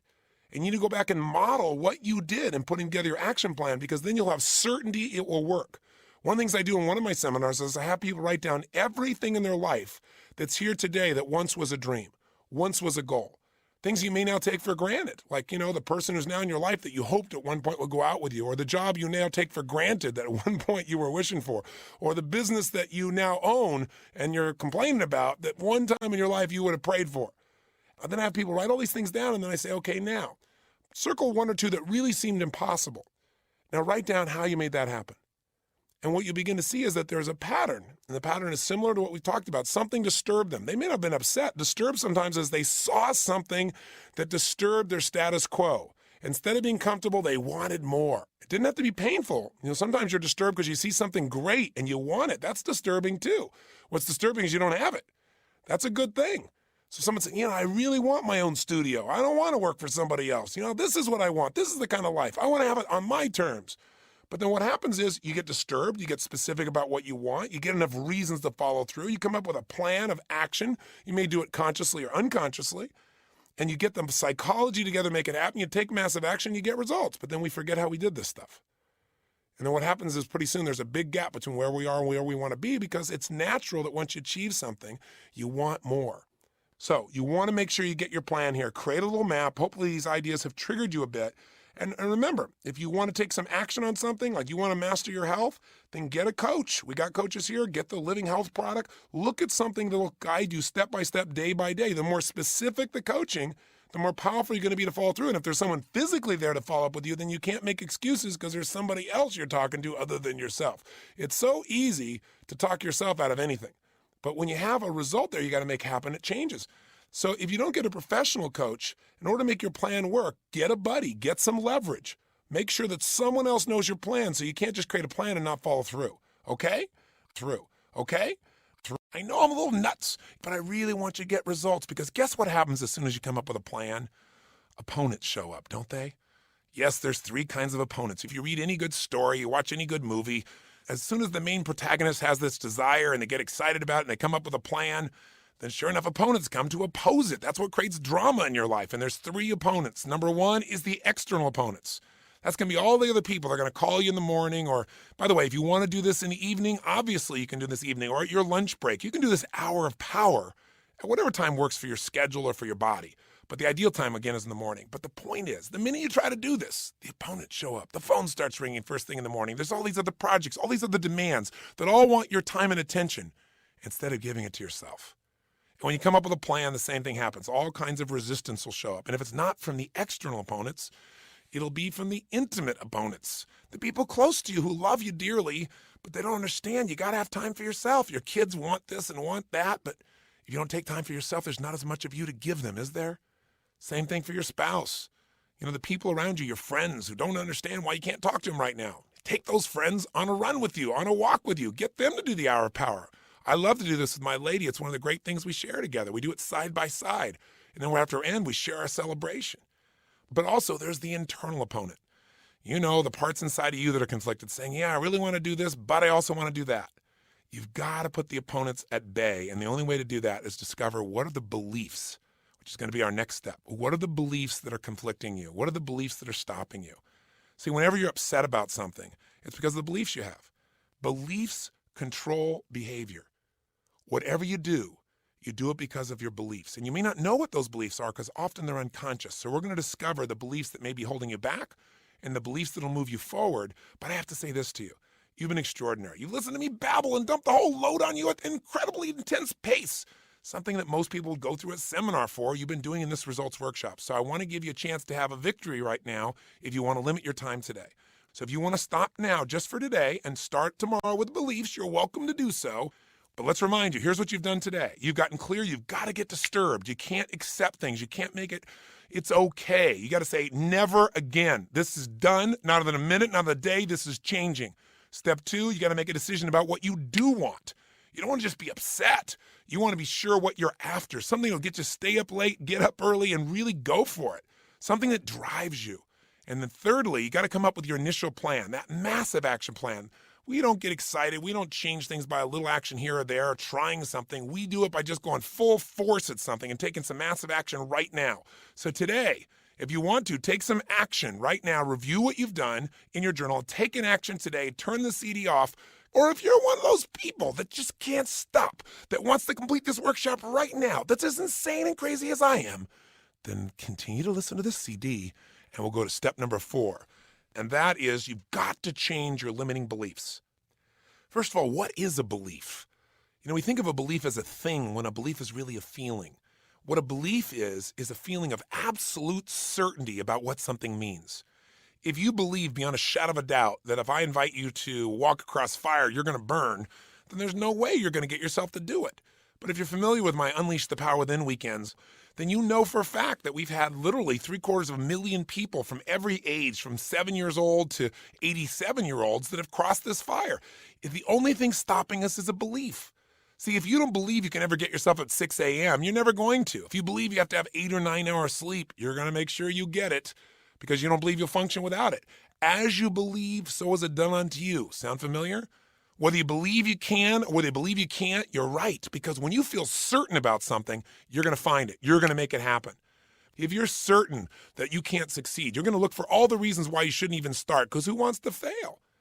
Beliefs control our behavior. Now, sometimes the belief is unconscious. Like, you've been taught your whole life, look before you leap. But you're also taught he who hesitates is lost. Figure that one out. Very often we have conflicting beliefs, but I can tell you this, whatever you're feeling, and whatever you're doing is usually based on a belief, and you may not be conscious of it. If you're starting to feel really angry or really frustrated or really sad, I'll give you a little question to ask yourself, and I'll probably talk about this a couple of times, and that question's simply this. What would I have to believe to feel this way? What would I have to believe in order to feel this way? See, for me to be angry about this, I have to believe that this person has control of me and I can do nothing about it. Well, when you start to realize what you'd have to believe to feel a certain way, you start to say, wait a second, I can do something about that. That isn't true. And it breaks the hypnosis that the belief has. It takes away the certainty that you're at the effect of things and gives you the opportunity to take control. Does that make sense? The same thing can happen if you're feeling really sad. Why am I feeling sad? Well, in order to feel sad right now, what would I have to believe? I'd have to believe that nothing can ever get better, that I'm overwhelmed and I can't change anything, that, I'm at the effect of it all. But you know what? We all know that's BS. Belief systems, right? But see, when we tell ourselves something over and over and over again with enough emotional intensity, we start believing it. It becomes an incantation. Most of our beliefs are things that we heard or saw, we felt a lot of emotion about, and then we repeated it to ourselves again and again unconsciously or consciously until we felt certain. And certainty is such a great asset. When you get yourself certain about what you can achieve, what you can do, what you can change, what you can make happen, who you can love, what you can connect with, what you can create. But when you're certain about your limitations, you got a real challenge. And you know what? Most people know more about their limitations than their assets. Do you follow how important this is? Psychology is everything. You got to get disturbed. You got to get clear on making yourself a decision about what you're committed to. What's that result and why? You got to get a plan, a real plan, and you got to schedule that plan. And you got to make sure you got a set of beliefs in place that you've decided to live by that will get you to follow through on a constant and consistent basis. Let me tell you what's great. As soon as you start to get any results at all, you'll get momentum, and with that momentum, you'll develop new beliefs. So if you can just get yourself in gear, you're going to get the kind of results you want. So here's what I want you to do now. I want you to write down, in the past, what are all the beliefs you've had that have kept you from following through on this goal? So if you said, well, I've been wanting to write songs forever and I haven't done it, now be honest with yourself. In order to not follow through, what did I have to say to myself? What did I have to rationalize? What were my beliefs? Well, I don't have time for this. You've said some of them before, but I want you to write down the specific beliefs and then write down what are the beliefs you're going to live by now that will get you to follow through. So if your old thing is workouts equal pain, and the new one is not working out is the ultimate pain because being disappointed with myself is the worst emotion on earth. Plus, working out, second belief, is easy and fun because I can do it, I can schedule it, and if I schedule it and I do it every day, it'll get easier. Every day I'll enjoy it more. Write down first the beliefs that kept you from taking action, and write down now the beliefs that will empower you. Come up with at least 3 beliefs that used to limit you, ideally 5 or 6, and at least 4 beliefs, ideally 5, 6, or 7, that are new beliefs that'll get you to follow through on your new plan. Go for it now. Please take the time for this. This is very important. Okay, I really hope, because I can't see you in this moment, that you're really taking this seriously and taking the time to do it. And if you're driving and you feel like you really couldn't pull over, I want you to still do this in your head. So assuming you did it, let's go through this for a second. Here are a couple examples from people around me here. One of the people here, the person who was having difficulty losing weight, the young lady said that she realized her limiting belief was, if I'm successful, people might not like me. Now, we all need to feel loved. And I said, where'd that come from? She said, well, when I was growing up, and she said, I got around the successful girls, the girls that were popular. She said, when they realized I was really smart, they classified me as a nerd because I was successful in school and they wouldn't spend time with me. And so she said, I started believing that if you're really too smart or you're too beautiful, then people might not like you. And I said, what's your new belief? She said, people won't like me unless I love myself. Isn't that fantastic? Because it's the truth. Then her second belief was, other things are more important than working out. And then her new belief is, nothing is more important than making sure that every day I'm making myself more healthy and more vital. The third belief she had that kept her from taking action was, well, it's not that bad. And her new belief is, it's terrible. Now listen to the language she used here, because this is why she's really motivated to change. She didn't say, oh, it really isn't very good. She said, it's terrible. Every pound I gain is eroding who I am as a woman. So that kind of belief system, that new belief, will move her to action. Do you follow? I mean, so few people ever allow themselves to be disturbed long enough to do anything about it. Man, they get disturbed, they instantly want to get rid of that pain. Let's do something right now instantaneously to feel good so I don't have any drive or motivation. You don't want to kill that. Then the few people that keep that usually just stay there in the pain and don't do anything, and they beat themselves up. Oh, yeah, let me tell you what else I've screwed up on. As opposed to those that say, okay, this is not good enough. Not another day, not another minute. I am changing this now.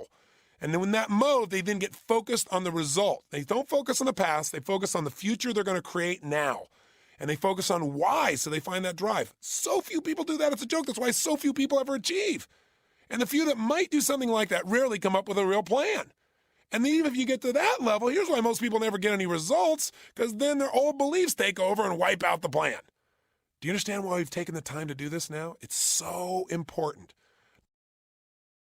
Now, by the way, you're not going to be perfect. You're going to screw up. Things are going to get off target at times. But if you do these steps, you're going to have so much momentum moving you forward that the few challenges you bump into will not be enough to stop you from getting what you're after, especially if you do the next step. And that's step number 5. Set the game up to win. Now, what does that mean? You got to set yourself up to win. So many people, when they build their plan, when they organize things, they make it so rigid, so tight, so intense that there's no possibility of you feeling like a success. If you're going to win, you got to be able to reward yourself for doing things approximately right in the beginning. Here's what I mean. If a child is going to actually learn something, and that's what we're doing when we're creating change, right? We're learning how to do things differently. We're learning how to get ourselves to write those songs. We're learning how to get ourselves to work out consistently. We're learning how to take the time for ourselves or create those products. We're relearning. We're learning something. So when you go to learn something, you don't usually do it perfectly the first time. And if you have to do it perfect or you beat yourself up, your brain's going to go, why even try? I don't want to feel like a failure. So you got to set up the game so you can win. Now, the secret then is when you create a plan to do something is do everything you can to make it so it's enjoyable along the way. I call it scoring it. You know, if you think about it, if you go to a movie and there's no music, it's not the same movie. You can go to a movie that's, okay, with a great music, it's like it lifts your emotion, it moves you. So, for example, in all my seminars, I use music at various points. I have people move. I do things. I use humor. I use jokes. I put things on the screen. Anything I can to score, to add that additional emotional intensity that makes the process enjoyable, not just the outcome. Does that make sense? Think of it this way. If you're familiar with my work, I teach that all human beings are driven by 6 needs. One of those needs is the need for certainty. We have to be certain we can be comfortable. If you're not certain that you can be comfortable, if you're not certain the ceiling above you is going to stay up, you can't hear anything anybody says. Certainty is a survival instinct. We got to feel that we can avoid pain, we can have some pleasure. So if you're going to work out as an example, you got to make sure you train that trainer to say, listen, in the beginning, your goal is not to kill me. In the beginning, your goal is to get me to enjoy this and to have my body be certain that I can do this successfully day after day. So I know you got to stretch me, but let's do some things that I'm comfortable with initially and get some momentum and build on that success. You know, if you're going to be successful in anything, the second need we have is for uncertainty, which is a code word for variety. God has a sense of humor. He wants us to be certain and uncertain simultaneously. He just wants to twist our brain. And if we are able to take this brain and balance it out, we have tremendous power. When I go to exercise, I mean, to me, it was boring to run in the beginning. Now I like it. But in the beginning, I hated it, you know, and there are times when I love it. When I love it is when I add something to it. And what I add to it is incantations, or I add music, because I love music, or I'd run with a friend, or I do it in an environment that's fun, or I do something different every day, a different kind of workout, a different kind of movement, a different kind of exercise. Anything that you can do to add variety is going to make you enjoy the process, and now you're going to want to do it as opposed to having to do it. That's part of how you set the game up to win. That's how you get the edge in life. You get the edge by creating enjoyment in the process, not just enjoyment someday when it's all done. So we all have a need for connection, for love. And if you can do something with someone you love, it's just like the young lady was saying. She said she wants to lose weight. Well, she needs a buddy. The buddy will add a sense of connection. The buddy will add variety to the workout. It won't be boring. Another need we all have is a need for significance, to feel like what we're doing matters.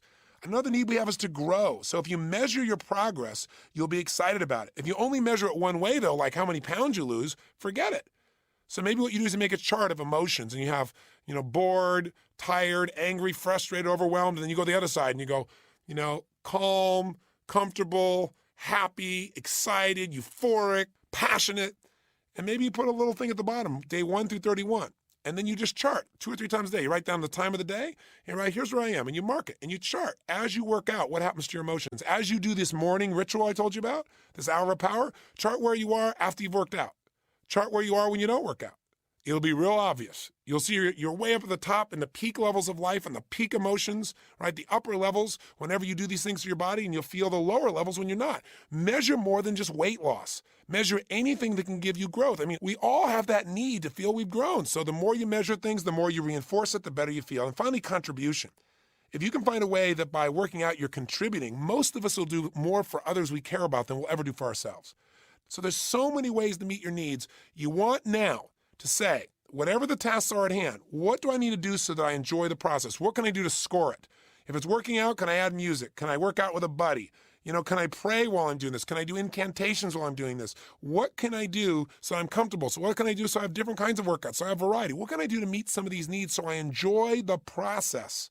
Whatever it is. And if it's not working out, if it's building a new project, or if it's losing the weight, or whether it's writing the songs, whatever it is, I want you right now, just come up with 2 or 3 ideas. That's all. You can add this later, that can help you look forward to doing the things that will be necessary in order to achieve your goal. In order to achieve the result you want, what are some things you can do while you're doing it that you can focus on, pay attention to, notice, appreciate, or enjoy that'll enhance the experience? Just take a minute to do this. Write down 2 or 3 things. Turn off that CD and come right back to me. Bye. Okay, so what did you do to juice it up for you? I can tell you the areas people tend to do is they tend to think about things or focus on things they weren't focusing on before. Like one of my friends here was saying that, you know, he realizes that he feels so happy. He feels what he called an abiding exhilaration when he's worked out. He said, it's like joy is always in the background of my life. And he said, I miss it. And he said he feels connected to God, connected to his creator when he writes songs. For the young lady who wanted to lose weight, she loves to read trashy novels, but never has such time. So she said, now I can get on a Stairmaster if I can read myself a good trashy novel while it's happened, then I'll have no pain. I'll be involved in the whole story. That's what'll make it work. She said the other thing is she loves locations. She loves outdoors. She loves, you know, cross-country type environments, or running the stairs that are by a beach.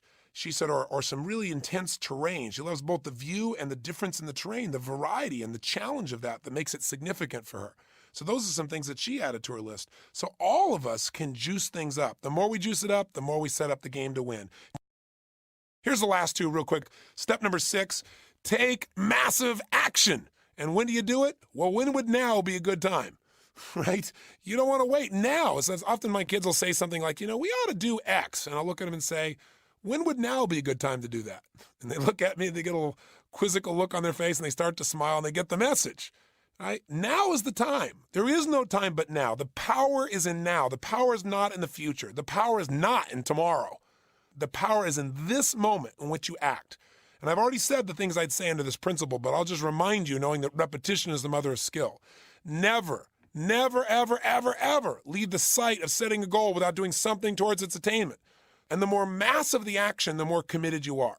So again, instead of saying, well, I need to change my diet, go home and tear everything out of the house and throw it down that toilet, like I said. Go do something crazy. Go do something outrageous.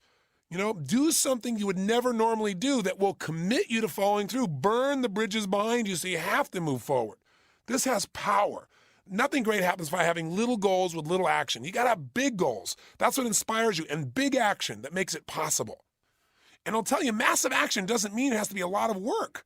I'll tell you some massive action. One of the easiest things you could do that would get you on target for your goal that requires you no money, all it requires is you making a decision and taking action immediately. Incantations.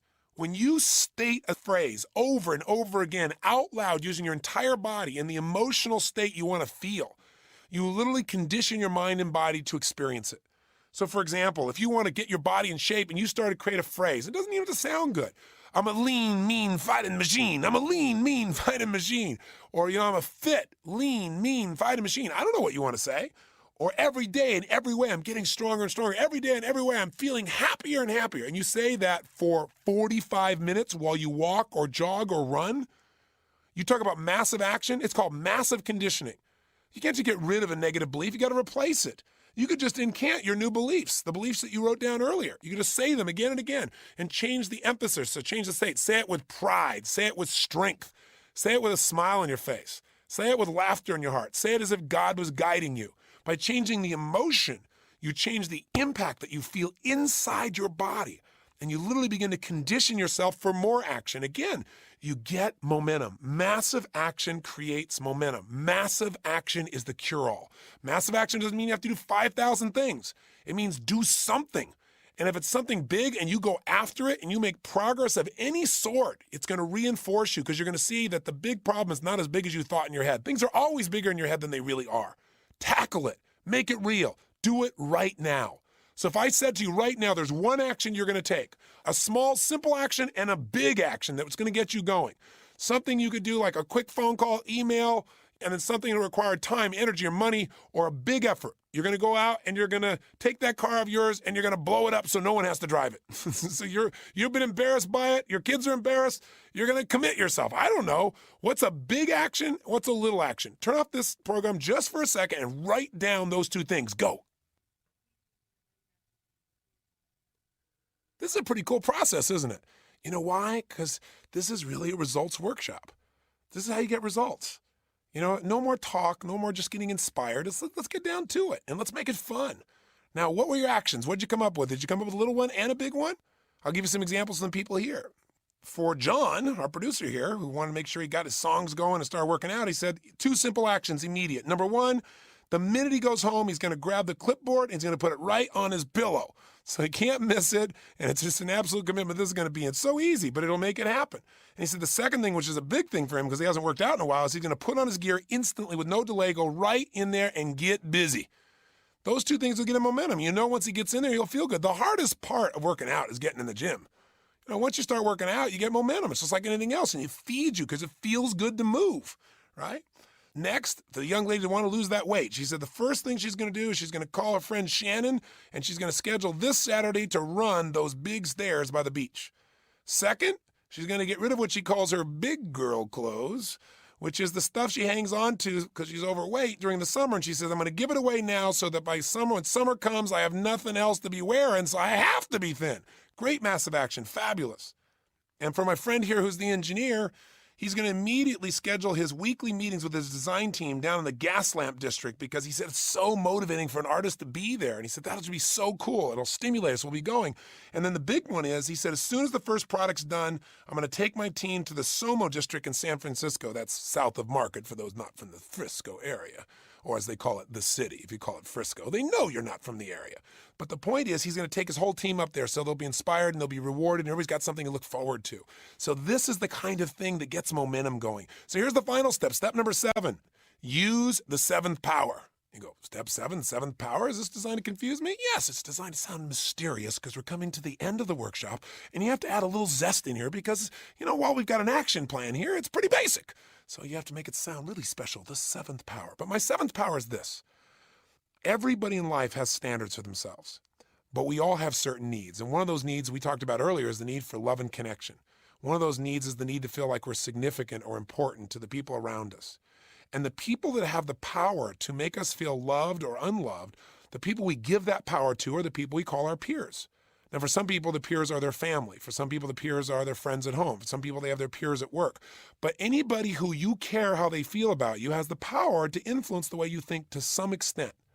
Now, some people are completely influenced by their peers, and some people tend to lead their peers. But everyone is influenced to some extent.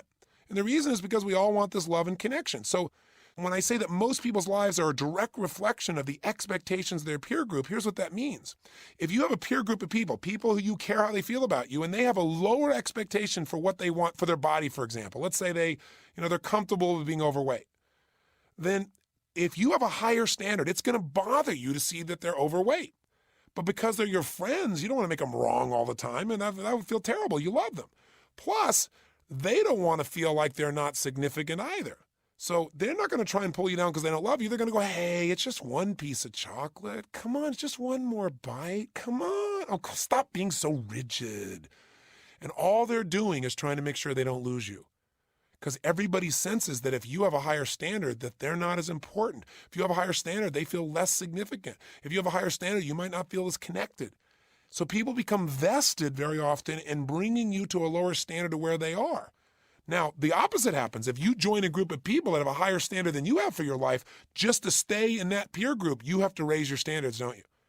To be a Marine, you got to raise your standards. To be in the airborne, you got to raise your standards, right? If you're going to play tennis and you're playing against people much better than you are, you're going to get better because you have to, just to stay in rapport, just to stay in the game, just for them to want to visit with you. Because otherwise they're going to get bored. And that's true of emotions, that's true of spirit, that's true of economic success, that's true of how much negativity you're willing to put out or not. Whoever you're around, here's the simple thought. Whoever you spend time with is who you become. If you lie down with dogs, you come up with fleas. It's an old phrase, it's another one of those cliches, but it is so true. Because who you spend time with is who you become, because eventually, if you got higher standards, one of two things are going to happen.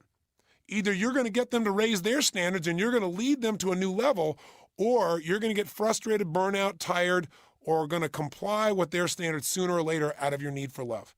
So in life, here's what you got to do. A lot of people say, yeah, but my peer group's my family. Oh, no. Here's what you got to do. Love your family, pick your peer group, right? Because a lot of family members are not the right people to be influencing how you feel because a lot of them have their own stuff. So you got to pick your peer group and love your family because you got to love your family whether they're nice or not. That's just about being a human being, right? So when I say to tap into the seventh power, it's the power of environment. It's the power of picking a peer group that has a higher standard. So if you want to make sure this plan you follow through on really occurs, you got to get somebody else who's already living that way. If you pick a buddy who's also struggling to work out, the two of you will find yourself at Starbucks instead of at the stairs. You can't let that happen. Find somebody who's already succeeding. That's why hiring a coach is so valuable, because you know they can't cop out. That's their job, and you know they live it every day.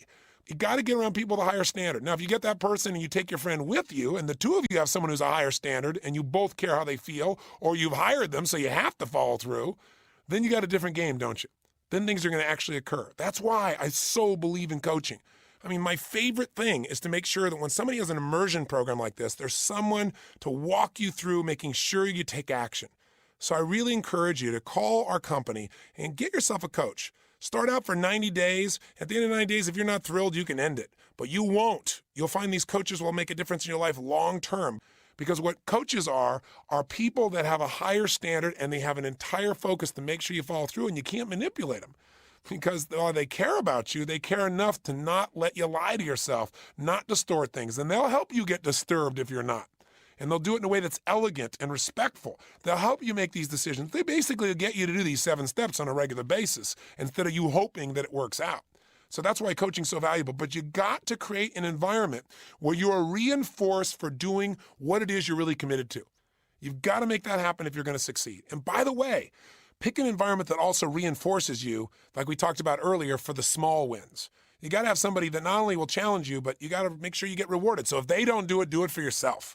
Like if you're going to learn to play the game of golf, for example, it can be a bit overwhelming unless you focus when you go out and play, not on all the shots you missed, but on the ones you made. If you go out and say, okay, I scored 138 today, and these guys, they hit a 62. This is a bit depressing. It seems overwhelming. So what you got to do is instead, you got to keep track on every hole. You did 2 great putts. You had a great drive. You write down those and you forget the stuff that doesn't matter, because if you keep focusing on the failure, you never get the success. Remember, you can only build on success. And if you got a great peer group, they're going to challenge you, but they also should be able to reinforce you for your progress, not somebody who is so in need of significance themselves that they can't acknowledge you as well. It's an important point to remember. And also remember this, you're going to get off track. You're going to screw up. The secret is not do you fall down. The secret is do you sit there on the ground and cry and complain and talk about how you always do this and you sabotage yourself and tell a story, or do you get your butt back up immediately and start running? And the other thing is, don't make this more complex than it needs to be. I was talking to this woman the other day, and she was majorly overweight, and she was saying, yes, well, I'm going to put my plan together. When I get back home, I'm going to go do research on the very best trainer possible and, make sure that they have all the best distinctions and tools. And, within 2 weeks, I'll get started. I said, ma'am, with all due respect, you're so overweight. You don't need a sculpting genius. You need a big guy behind you to yell, run! Right? That's what you need. You don't need some massive detailed plan. You need some momentum here. Don't be telling yourself this big story. Just go do it, because that's what this is all about. In the end, it's about doing it. It's about living it. It's about experiencing it. It's about not settling. Figure out who you're going to do that with, though. Who you're going to do it with, or who you're going to share the victory with, or who you're going to tell your commitment to. Make sure you decide that right now. Who will you share this experience with? Who will you commit to? Who will hold you to that standard for real and not let you off the hook?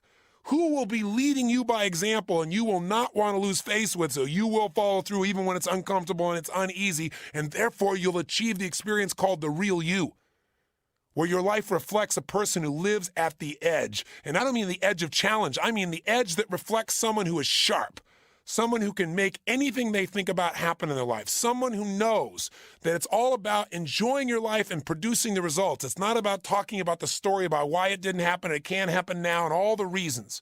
Give up the story, go for the results. Take this RPM plan you've created and turn it into reality, and start to experience the pride that comes when you're one of those people that doesn't have to explain why they aren't achieving, but who gets to share the joy of what you've accomplished, and you can share with other people how you did it, because you're conscious in your process. See, that's a life that's fun. That's a life at the edge. That's a life that's extraordinary. So I hope this results workshop has moved you forward. And if you didn't do some of the steps, go back and do them. And if you got to listen to this 10 times to get yourself to do it, do it. But get yourself to take the action. And once you do this, now we can start with this as the foundation. Anything else we teach, you can follow through. You know why? Now you've got a system every day to look at this, a system to feel the gratitude and fill back up with the emotions that'll move you forward, a system to put your body in a peak state so you feel that sense of will, a system that every morning will start your life where you feel successful because you know you've already achieved first thing in the morning, a system that'll get you connected and loving yourself, a system that'll get you focused on what you want and why you want it and the actions to make it work, and all that happens within an hour. And now you got a system here that if you're not following through, you can go through these 7 steps, you can kick yourself in the butt, tell yourself the truth, get the plan, make it happen, and make it fun. Now, today, I want you to go do those 2 things you wrote down you're going to do. Do them right away and really acknowledge yourself. And remember, don't let this be the end. If this is just the edge you're listening to, let's continue this process so we cover the specifics, the plan, and the follow-through in each area of your life that matters. Your body and your energy, your emotions, your relationships, your finances, that sense of purpose, the level of joy in your life. Let's continue the immersion together. And if you're going to do that, call me right now and let me continue to be your coach. You know the number, 1-800, remember, 898-TONY, T-O-N-Y, 1-800-898, it's Tony, 8669, or go to the web at tonyrobbins.com. Listen, I just want to let you know it's been my privilege to be your coach. And I want to thank you for taking this journey with me. And I look forward to being with you again tomorrow. Till then, God bless you and live with passion.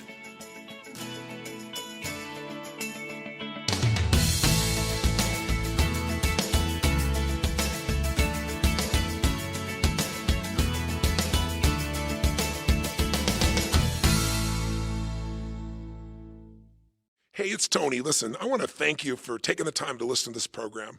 So many people complain about they want to change their life, but they don't do anything about it, or they pick up a book or an audio and they don't follow through. So the fact that you're listening here at the end says to me that you're the real thing and you're a brother or sister on the path. But I also know that, and you do too, that listening is the first step. Now you got to get yourself to actually take action and follow through. You got to take not just action, but massive action. Otherwise, you'll get an improvement in your life. But my guess is you don't want just an improvement. You want an extraordinary life on your terms, the level of life that you deserve and that you desire. So in order to help you with that, I don't want this to be the end. I want you to keep your momentum going. So take a moment right now, if you will, and go to my site at tonyrobbins.com/more. And I've prepared there for you a set of breakthrough tools at no additional charge for you that you can use to move yourself forward to the next step. So go there now, tonyrobbins.com/more. And I look forward to crossing paths with you, maybe at an event, maybe somewhere in the world, and hearing about how this work has touched you. Look forward to meeting you. Till then, live strong and live with passion.